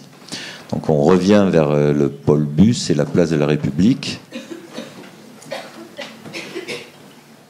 avec cette espèce de micro-géographie pour s'ouvrir sur les salles d'expo. Donc le plan libre dont je vous parlais, hein, les distributions sont à l'extérieur, donc tout ça est parfaitement utilisable, donc on l'a utilisé. Et puis notre projet qui reprend un peu la même histoire, avec simplement 2 voiles porteurs, des espaces servants ici, et des grandes portées. Donc on a construit du vide sur du vide pour avoir la grande halle d'exposition. Le sol qui se lève, le sol de la ville qui se lève maintenant jusqu'à l'entrée, transparente. Des espaces ouverts et lumineux. La mise en scène de la trame. Puis ces bâtiments années 70 étaient faits sur des espaces neutres, alors qui renvoyaient au neutre de Robert de Barthes, le neutre intense, c'est-à-dire que le neutre permet de rendre tout possible. Alors on a évidé le plancher pour créer des relations verticales et lier cette partie très tramée avec une autre mode de conception de l'espace en face, avec les escalators. Donc ça permet la lumière de rentrer. Donc on a fait un vrai travail sur les blancs et les gris pour rendre tout cet univers souple. Vous voyez la grande halle, les amphis au-dessus, et puis un foyer qui est là. La halle avec des portées, IPN, grande, PRS, pardon, ouverte dans le coin, encore une fois sur la ville. C'était pas au programme, mais on a bataillé pour que ça puisse l'être, et que ça puisse être ouvert aux gens de Nancy pour des expos. L'espace intérieur entre les 2 bâtiments. On longe la galerie pour aller dans le parking qui est dessous. L'étage où on commence à voir comment on utilise avec des volumes les salles ce qu'on appelle les salles de commission. C'est le volume sont réversibles, il peut être démonté. Ici, les 2 amphis, tête bêche, qui libèrent un vide. Pourquoi ce vide ? Parce qu'on a, encore une fois, toujours avec une obsession du parcours et des sensations corporelles, on a orienté cette structure poteau-poutre qui ne l'est pas en conception. On a vidé les planchers, on l'a ouverte pour qu'il y ait, vous voyez, une continuité, une relation entre l'extension et la partie existante sur le principe d'un canon à vue qui traverse par un grand vide qui réunit toutes les circulations principales au cœur du projet. Voilà ce que ça donne. Donc le bâtiment du tri, tramé, les escalators, et puis là, une autre conception spatiale qui est ouverte sur un amphi, sous les sous-faces des amphis. C'est Serge de Mailly qui a fait la photo, elles sont pas mal, je trouve. C'est la première fois que je les présente. Voilà, toujours un espace ouvert sur la ville, et même en transparence, en séquence, sur le projet lui-même.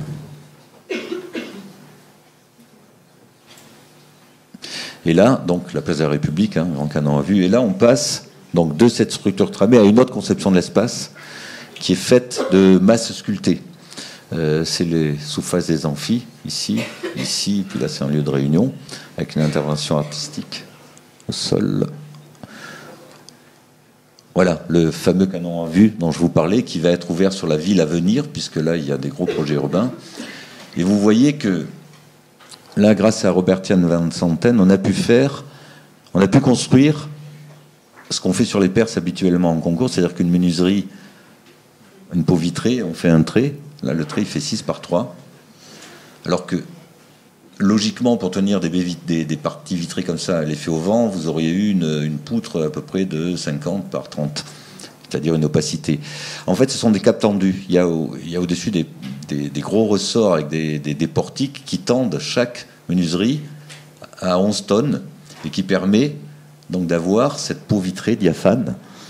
C'est un exploit technique, puisque d'ailleurs sur le chantier, quand on a tiré la première fois, évidemment ça levait la dalle parce qu'ils n'avaient pas bien calculé la dalle. Donc, il fallait tout reprendre. On pouvait s'y attendre. Pourtant on avait vérifié tous les visas, donc on a été obligé de renforcer. Mais on a cette sensation extraordinaire d'avoir juste la peau vitrée qui bouge d'ailleurs au vent parce qu'elle est calculée de façon souple.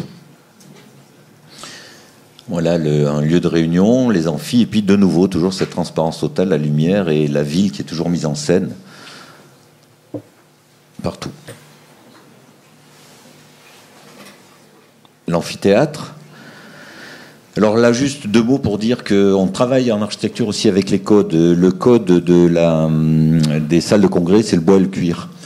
Le code des salles de spectacle, c'est le noir. Aujourd'hui, les salles de congrès deviennent de plus en plus des salles de spectacle, puisque pour communiquer, il y a une montée en puissance de la mise en scène. Donc voilà, on a fait les parties noires ici, pour des raisons de reflet aussi, fonctionnelles. Donc l'amphithéâtre est noir, et on a juste un sol qui se lève avec les entités là, qui sont reprises au plafond, redoublées par une partie brillante ici qui fait que voilà, ça évoque un peu un ciel ou des nuages qui passent, parce qu'il y a beaucoup de nuages à Nancy, plus que dans le sud. Ouais. Si, je t'assure, tu vas voir. Voilà le plan ici avec les parties donc réversibles ici des salles de commission, les amphithéâtres. Je vais aller vite. Voilà, donc là, ici, on travaille, vous voyez, c'est une mise en abîme de la trame des menuiseries, la trame des poteaux, reprise par la trame des boîtes.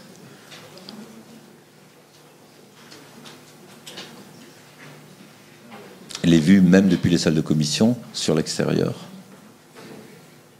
La partie restaurant en haut, en belvédère sur la ville. Alors là, on est vraiment une vue panoramique sur toute la ville.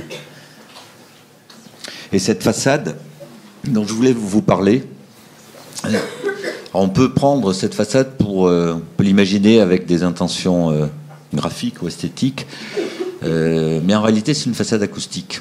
Alors, une façade acoustique d'un type un peu nouveau, puisque l'acoustique aujourd'hui consiste, c'est d'ailleurs révélateur de nos civilisations, ça consiste à se protéger du bruit de l'extérieur. Donc vous avez des murs épais, des triples vitrages, etc. C'est-à-dire, en gros, l'espace public est une nuisance, il m'envoie des nuisances, je m'en protège. Mais on se soucie jamais, à aucun moment, de savoir comment le bâtiment, quand il est vitré ou qui devient une masse, renvoie des bruits dans la ville. Donc le fait que les bâtiments renvoient des bruits dans la ville, c'est quand même une nuisance importante. C'est-à-dire, quand on construit, on génère une nuisance à l'environnement. D'ailleurs, quand il neige, vous voyez bien, la ville, elle est agréable. Je veux dire, c'est mat, on est dans un autre monde.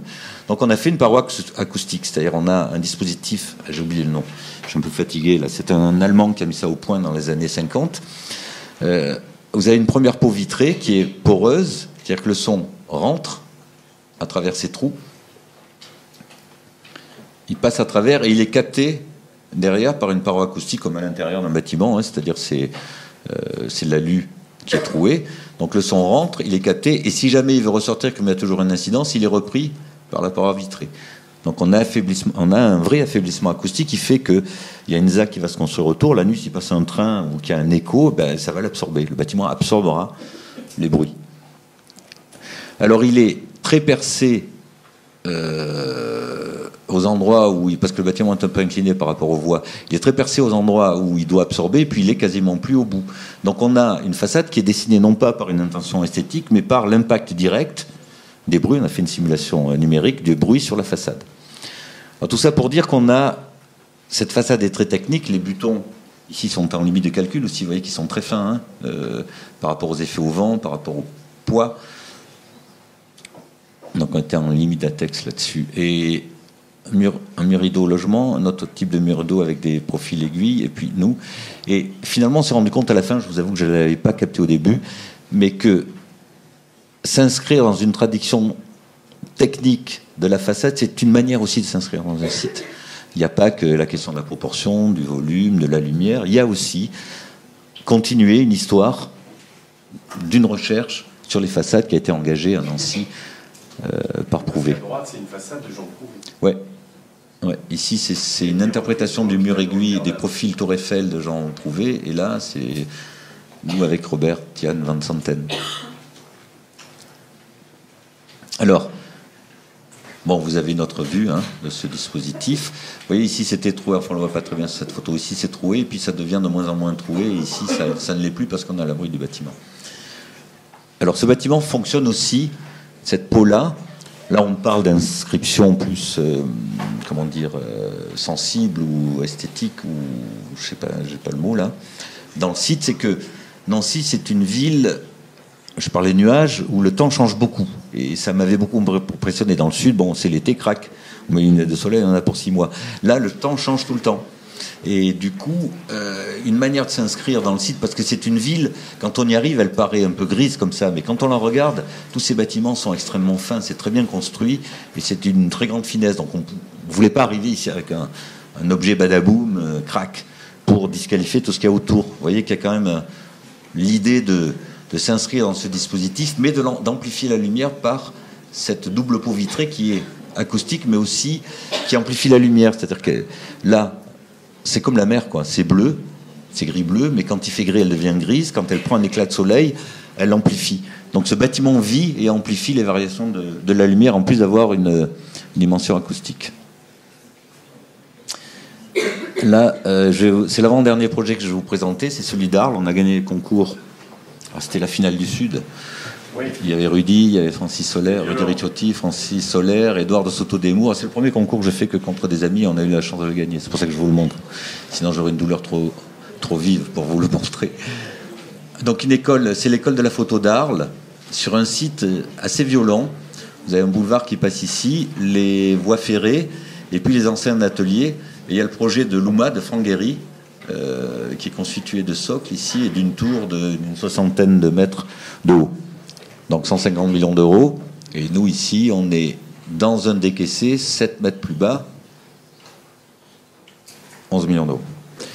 Donc ça, c'est un projet quand même qui est significatif, parce qu'il y a une vingtaine d'années, l'État aurait construit un musée de la photo, 50 millions, et puis il y aurait eu quelques galeries autour. Aujourd'hui, ça s'est inversé, c'est-à-dire c'est le privé qui prend la main.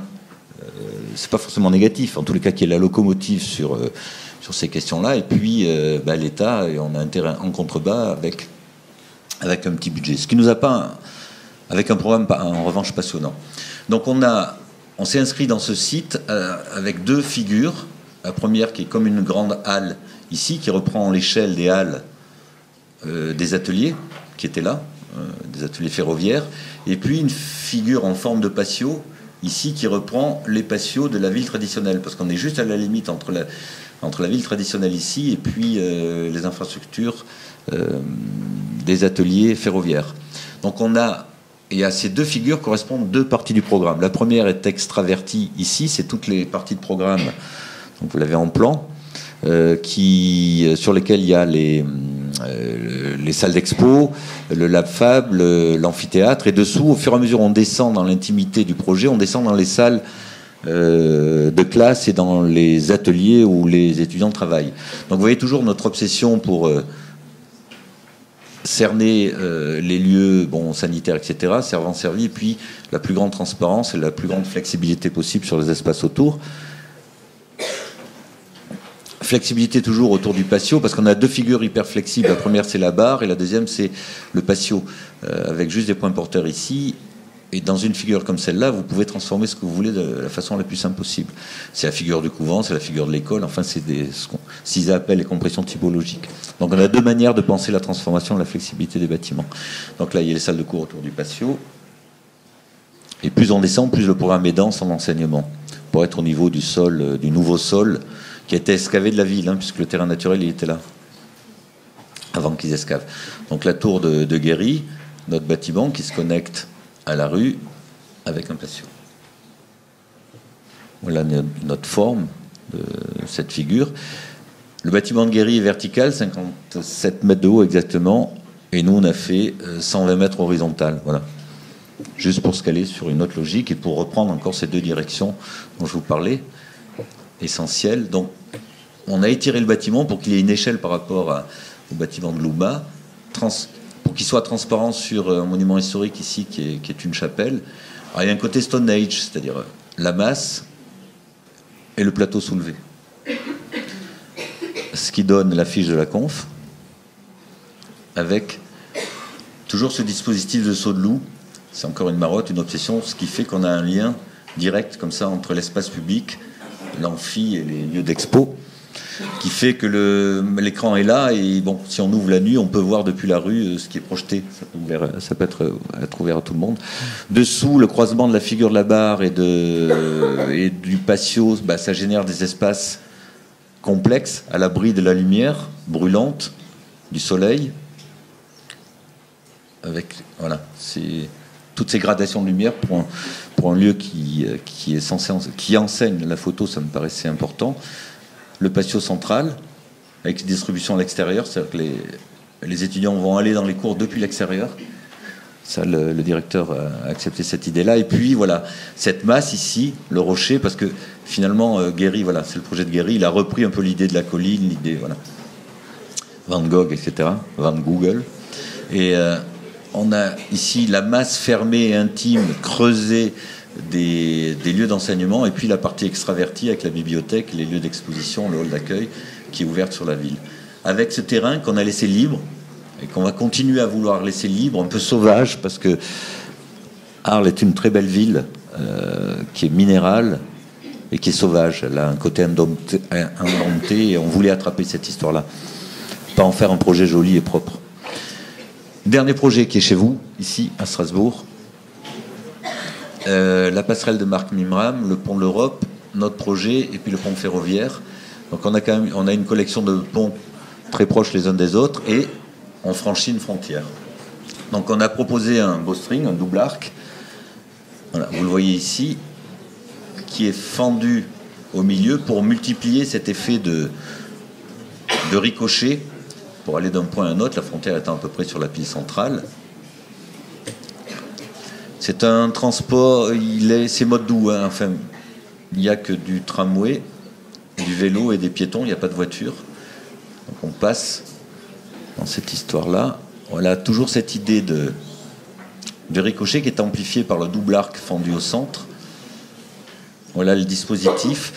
Alors vous allez voir qu'en doublant les arcs, non seulement on amplifie cette idée de rebond, mais ça nous permet d'avoir des suspentes très fines, parce qu'on les double. Et donc de ne garder que cette forme pour avoir la plus grande transparence possible entre la partie piétonne, puisque être sur une rivière ou sur un fleuve, c'est quand même...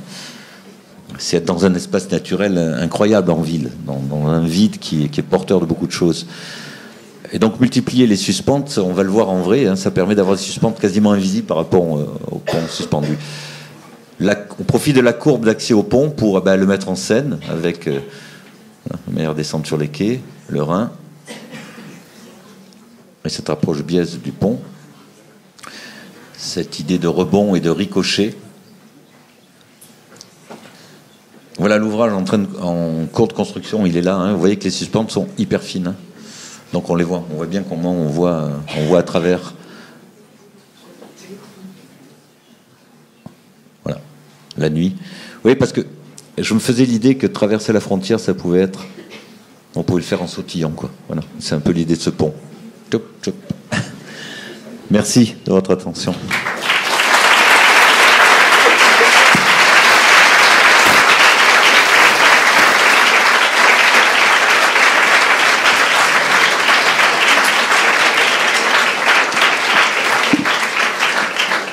Merci Marco.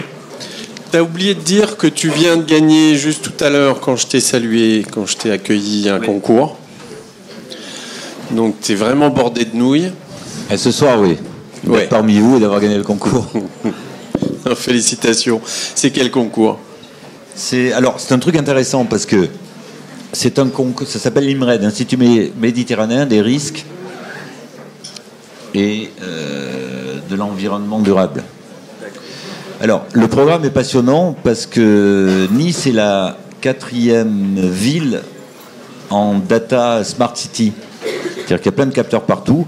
Et ce sont ces gens de l'IMRED qui s'occupent de mettre en place le capteur, de récupérer les données, etc. sur la ville de Nice. Et donc, lors de la présence, je vous dis ça parce que c'est quand même marrant pour juste évoquer la situation dans laquelle sont les architectes et les urbanistes aujourd'hui.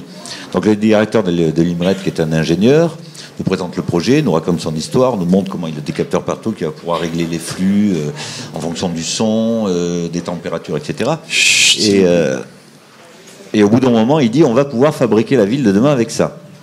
Il dit fantastique, effectivement. Non, mais c'est vrai qu'on peut avoir des données qu'on n'a pas aujourd'hui sur la ville, hein, qui sont tout à fait étonnantes, parce qu'il en a un peu parlé. Et puis je le regarde, c'est au moment au moment de la présentation des concurrents, je le regarde, je lui dis mais vous avez des architectes, des urbanistes dans votre équipe ? Le mec qui me regarde un peu penaud me dit non. Je dis, pensez pas que ça serait bien pour fabriquer la ville de demain ? Voilà. Donc, le fait d'avoir gagné ce concours, c'est pour moi une double chance parce que j'ai la sensation qu'on peut faire des liens entre ce qu'ils sont en train de fabriquer et les écoles d'archi, et qu'ils ne soient pas les seuls à acquérir des données, à les traiter avec des spécialistes du son, avec des spécialistes de la pollution, avec des spécialistes je ne sais pas quoi, pour en faire vraiment une gamme de données et pouvoir introduire une nouvelle manière de fabriquer les choses. Dans les risques, il y a l'inondation. Bon, il se trouve qu'à Nice, on a été servi ces derniers temps. Il y a le séisme. J'espère qu'on ne sera pas servi trop tôt. En tous les cas, cette manière d'aborder l'architecture par ses contraintes et par la notion de risque me paraît vraiment intéressante. Donc je suis doublement content d'avoir gagné ce concours parce qu'on va construire le bâtiment, mais parce qu'en plus, je ne vais pas les lâcher. Ça, c'est sûr. Très bien. Donc l'art d'utiliser la contrainte. Est-ce qu'il y a des questions? On va se limiter à 15 à 20 minutes de questions. Donc si quelqu'un a une question à poser, c'est bienvenu. Merci. Non, allez, un peu de courage. Ou pas. Bon, alors moi je commence là, ces questions. Je trouve que tu es quand même un sacré filou. Parce que... Tu m'as démasqué. Ouais, parce que la place des Martyrs et sur le projet Rafik Hariri, à aucun moment on voit le clocher de la cathédrale. Alors que systématiquement on devrait le voir. Ouais. D'autant qu'il a été rehaussé pour rattraper celui de la mosquée. Donc c'est très malin. Non mais... J'ai pris note. On doit le voir sur l'image. Je vois la manip. Non, c'est vrai que cette histoire de cloche machin est extraordinaire. Hein. Ah ouais, moi je trouve que c'est oui, c'est absolument génial. Tout le charme des Beyrouta. Il y avait le clocher de la cathédrale. Ils ont fait la mosquée avec des tours plus hautes et ils viennent de rehausser à la même hauteur le clocher de la cathédrale. C'est-à-dire l'échelle de la mosquée est quand même délirant, quoi. Ah oui, non, c'est immense. C'est pour ça que la manière de s'impliquer là-dedans, c'était de le faire par le vide et pas par le plein, sinon on n'y serait pas arrivé. Alors je vais vérifier ce que tu dis parce qu'effectivement, peut-être que le. Eh oui. First Man... Non, il est là, à droite. Regarde. Non, elle est là, mais maintenant elle est là. Oui. Faut que je remette l'image à jour, oui, effectivement. Oui, non, même là, qu'ils ont rehaussé jusque-là. Hein. Ouais, mais c'est pas tellement. Raison. Mais quand même, il est beaucoup plus haut que ça aujourd'hui. Non, mais aujourd'hui, il est là. Oui, aujourd'hui. Non, mais au moment du concours, il était déjà plus haut que ça. Oui, peut-être. Ah, sûr. Ah, ouais, attends. C'est pas une cathédrale, ça, regarde. Oui, enfin bon, je vois qu'il y a les bonnes stratégies. Donc tu n'as pas que de la chance, tu as aussi le talent de la mystification. Non, là, c'était pas fait exprès en l'occurrence. Bien. Donc maintenant, vous êtes un peu plus à l'aise pour poser des questions.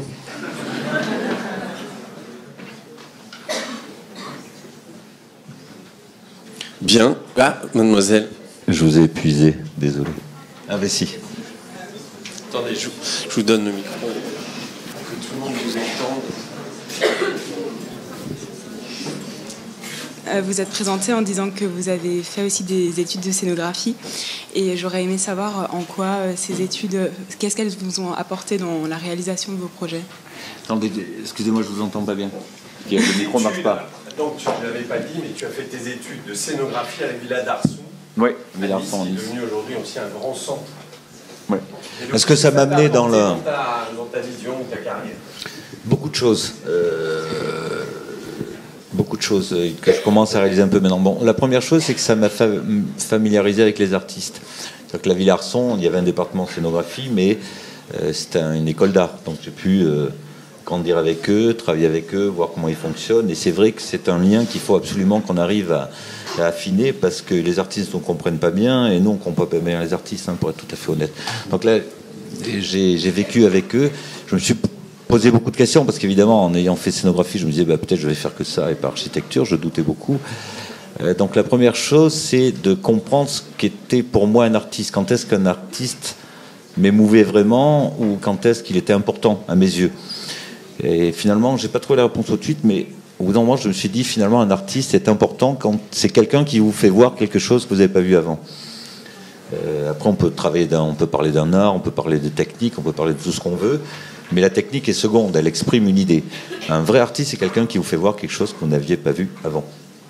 On ne regarde plus, depuis Van Gogh, la Méditerranée de la même manière, depuis Matisse aussi, depuis Warhol, on ne regarde plus le pop art de la même manière, on ne regarde plus la civilisation. Voilà, un vrai artiste, c'est ça. Donc ça met le niveau très haut, évidemment, mais les vrais grands artistes, c'est ça. Beuys, c'est pareil, dans sa capacité à montrer cette vision à la fois très technique et très chamanique du monde, à fonder les écolos, puisqu'il a pris des positions politiques.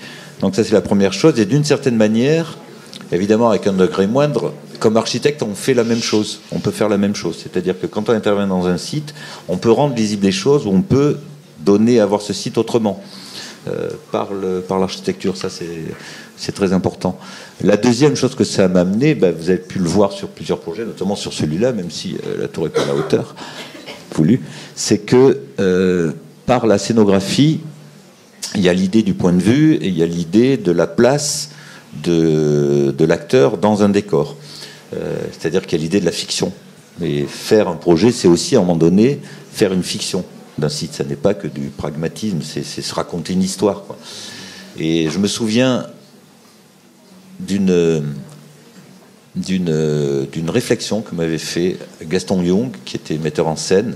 Parce que moi, je suis arrivé j'avais déjà fait mes études d'archi, hein, donc quand je suis arrivé comme scénographe, évidemment, j'étais à l'aise par rapport aux autres étudiants sur les questions de plan, de volumétrie, etc. Et je travaillais comme un architecte. Et donc, on travaillait sur une pièce de Brecht, le mur. Bon, c'est le premier projet, le mur étant la cage de scène, bon, etc. On voit tout de suite comment ça se déroule. Et je m'acharnais à faire sentir la profondeur par les questions de l'architecture, quoi. Le mur de biais, la profondeur, la lumière, etc. Donc j'avais beaucoup travaillé là-dessus. Et puis il me regardait avec un petit sourire, et à une correction, il m'a fait vraiment comprendre la différence. Il me dit, bon, je t'ai laissé galérer, c'est pas mal ce que tu as fait. Mais il faut juste que tu comprennes qu'un acteur sur scène, il bouge l'oreille, et il te fera sentir un espace 10 fois plus grand que ce que tu as dessiné. Et là, tout de suite, ça m'a évidemment fait basculer directement dans ce qu'était la scénographie, mais en retour, ça m'a fait comprendre quelle était la place des hommes dans l'architecture, forcément. Ce qui permet de travailler ces questions de corps, de sensations, de créer une fiction, et puis en même temps aussi de se décharger d'une responsabilité qu'on pourrait considérer comme trop grande. Car on a tous fait l'expérience, vous êtes dans un endroit pourri ou mal dessiné, vous tombez amoureux, c'est le plus bel endroit du monde. Vous êtes dans un endroit magnifique, super bien dessiné, avec tout calpiné, vous engueulez avec la femme de votre vie, c'est l'endroit le pire. Donc tout ça est relatif.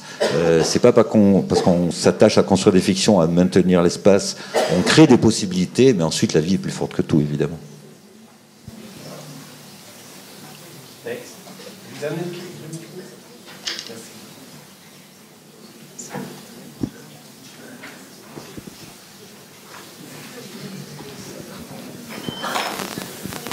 Oui, bonjour, je voudrais vous poser la même question pour votre voyage au Népal.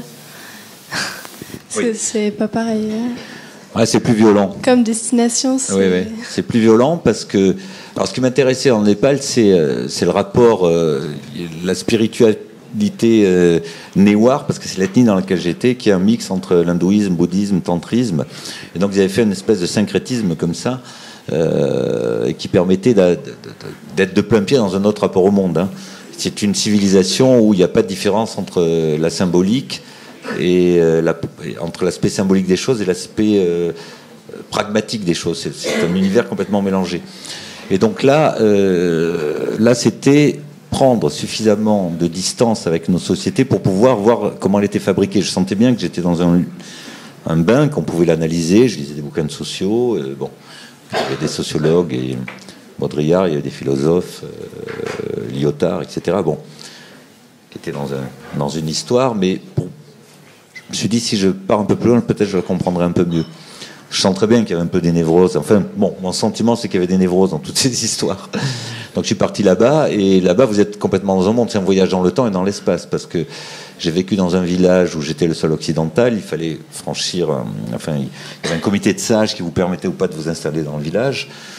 Donc c'était un effort à faire. Puis j'ai vécu un an, seul, comme occidental, au milieu des Néwars, sans eau, sans électricité. Enfin, je vous passe les détails. Et c'est une civilisation tellement différente que ça m'a effectivement amené un vrai point de distance. Je vous donne un exemple. Quand on compte ici, on compte 1, 2, 3, 4, 5, puis derrière on met des hommes, des dollars, des maisons, des voitures, ce qu'on veut. Et là-bas, quand ils comptent pas de la même manière selon ce qu'ils comptent. C'est-à-dire qu'ils mélangent quantité et qualité. Chamo, c'est un homme, chagou, c'est des maisons. Les carottes et les œufs, ça ne se compte pas de la même manière. Donc c'est absolument, rien qu'avec cet exemple-là, vous vous rendez compte que vous êtes tout de suite dans un rapport au monde qui n'a plus rien à voir. Mélanger quantité et qualité, c'est l'arbre, le verbe scier, selon l'arbre que vous sciez, c'est pas le même mot. Donc évidemment, c'était galère de parler cette langue, c'est clair. Donc ils arrivaient, après on se comprenait, je faisais tellement d'erreurs, mais on arrivait à peu près à se comprendre. Donc ce rapport au monde, il était tellement différent du nôtre, sur les questions de temporalité, de rythme, voilà, que ça m'a permis de voir les choses très différemment. C'est l'Orient aussi, mais même aujourd'hui, je veux dire, on parlait de Beyrouth. Vous allez à Beyrouth, on a l'impression de se comprendre directement, mais les gens de Beyrouth, si je prends El Khoury ou Youssef Tomé, qui sont deux architectes, comme ça, en conférence, on a l'impression que c'est le même, ne raisonnent pas de la même manière que nous. Ils sont dans un autre rapport au monde, ils ont une autre finesse ou une autre présentation, ils vous disent les choses pas de la même manière, et tous ces codes-là, alors à l'époque où je l'ai fait, il n'y avait pas la mondialisation. Il se trouve que c'était une chance, parce qu'aujourd'hui, on voit bien qu'on vit dans un monde mondialisé, c'est-à-dire où il faut qu'on soit capable de décoder et de s'enrichir des cultures des autres, et pour ça, il faut avoir une ouverture d'esprit qui nous permet de mieux comprendre notre culture. C'est-à-dire, comprendre la culture de quelqu'un d'autre, c'est mieux comprendre la nôtre. Et quand je suis revenu du Népal, évidemment, le rapport à la mort, parce que j'ai eu la chance de pouvoir faire le cimetière, parce que le plus dur, c'est pas de partir, c'est de revenir. Moi, je ne trouvais plus ma place ici. Quand vous avez passé un an dans un autre rythme, dans un autre rapport au monde, et que vous vous retrouvez avec le speed, l'anxiété, l'agressivité, les relations humaines qui n'ont rien à voir. On a beaucoup progressé en technique, mais on a tellement régressé en relations humaines. Et donc, voilà, toutes ces choses-là ont, je pense, porté une partie du travail qu'on essaye de faire aujourd'hui, oui. Une dernière question. Je pourrais rajouter une chose, par exemple, juste avant la dernière question. Pour être très concret, là, aujourd'hui, on est en train de travailler sur les gares du Grand Paris. Et pour évoquer cette question des normes, parce que je pense que ça revient souvent, et que c'est un des combats que doivent mener les architectes aujourd'hui, c'est-à-dire on a des normes dans tous les sens, il faut les architecturer pour qu'on puisse... les mettre en ordre et qu'elles servent le projet. Je présentais un projet de gare à Bagneux, 37 mètres de profondeur, donc une des gares les plus profondes du Grand Paris. Donc l'idée, c'était d'organiser les séquences qui permettent de partir de la ville et de descendre au fond du trou, dans une grotte, dans le dedans de la terre. Donc on développe le projet par rapport à... Je vous passe les détails, lumière naturelle, lumière artificielle. On développe l'idée d'une grotte et je commence à discuter avec l'acousticien en lui disant j'aimerais que quand on rentre dans la première partie de la gare, il y a une acoustique très mate, c'est-à-dire on a le bruit de la ville, on rentre dans un espace calme, et quand on descend au fond, parce qu'on a une espèce de goulot de béton comme ça pour sentir vraiment le fait de descendre, on est de la réverb, c'est-à-dire un peu l'idée, vous savez, quand vous êtes une grotte d'un écho, clink. Alors il commence à me dire non, c'est pas possible, machin, il y a des normes, le truc, machin, il faut que ça soit audible, bon, bref. Mouline. Et on a une présentation générale avec tous les décideurs et je ressors le coup. Donc ça l'énerve, tu vois. Parce qu'il me dit, ouais, non, c'est pas possible. Je dis, non, il faut qu'on continue, quand on descend dans les escalators, il faut qu'on continue à entendre des alertes, mais on n'a pas obligation d'avoir un espace mat, tu vois. Je dis, donc on met des haut-parleurs dans les escalators, et à partir de ce moment-là, on attendra les alertes incendie, etc., ou les messages sonores. Et tout le reste, ça va résonner. Et au bout d'un moment, on prit de court parce que le directeur général était intéressé par cette manière de voir un peu les choses différemment. En tout cas, il m'écoutait. Et il me dit, mais pourquoi vous voulez de l'écho dans ces espaces-là? Je dis, mais qu'est-ce que c'est que cette marotte? Et je dis, vous avez vu, quand on arrive en bas de l'escalator, on va croiser des flux et derrière, il y a d'autres flux. Donc je descends l'escalator, je me retourne, je suis dans un espace mat, je n'entends pas ce qui est derrière. Je suis dans un espace sonore, j'entends une femme avec des talons aiguilles. Je me retourne et c'est la femme de ma vie. Vous voulez pas me priver de la rencontre avec la femme de ma vie, quand même. Donc ça veut dire que... C'est un filou. Oui, voilà. Oui. Du coup, on a gagné le morceau. Hein. Non, mais ça veut dire que ça veut dire que... Oui, parce qu'on les a fait rêver. Non, mais ça veut dire que ces espaces-là, soit on est capable de se créer des fictions, et on nourrit le projet de fiction, et quand vous faites du projet, il faut le nourrir de ces fictions-là. C'est-à-dire que c'est des gens quand même. On est d'abord des gens qui nous déplaçons, qui avons des possibilités de se rencontrer, de s'engueuler. L'espace public, c'est pas simplement une espèce de densité, mixité favorable. C'est aussi trouver sa place, et ça peut être violent. C'est pas forcément que de l'amabilité, mais c'est vivre. Et aujourd'hui, ces dispositifs qui font que c'est une approche normative, elle empêche ça. Elle empêche, il faut vraiment lutter contre ces histoires-là. Excusez-moi, il y avait une autre question. C'est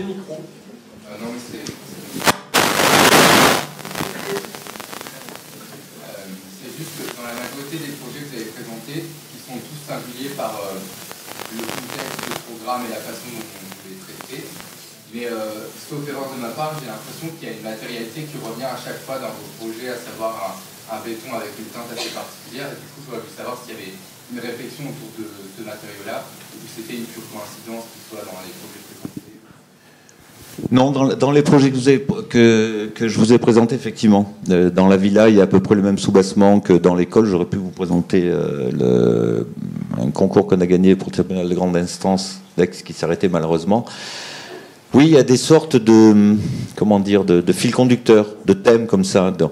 Le béton de planche, après on fait varier les planches ou avec du fruit aussi. On a souvent du fruit sur les murs.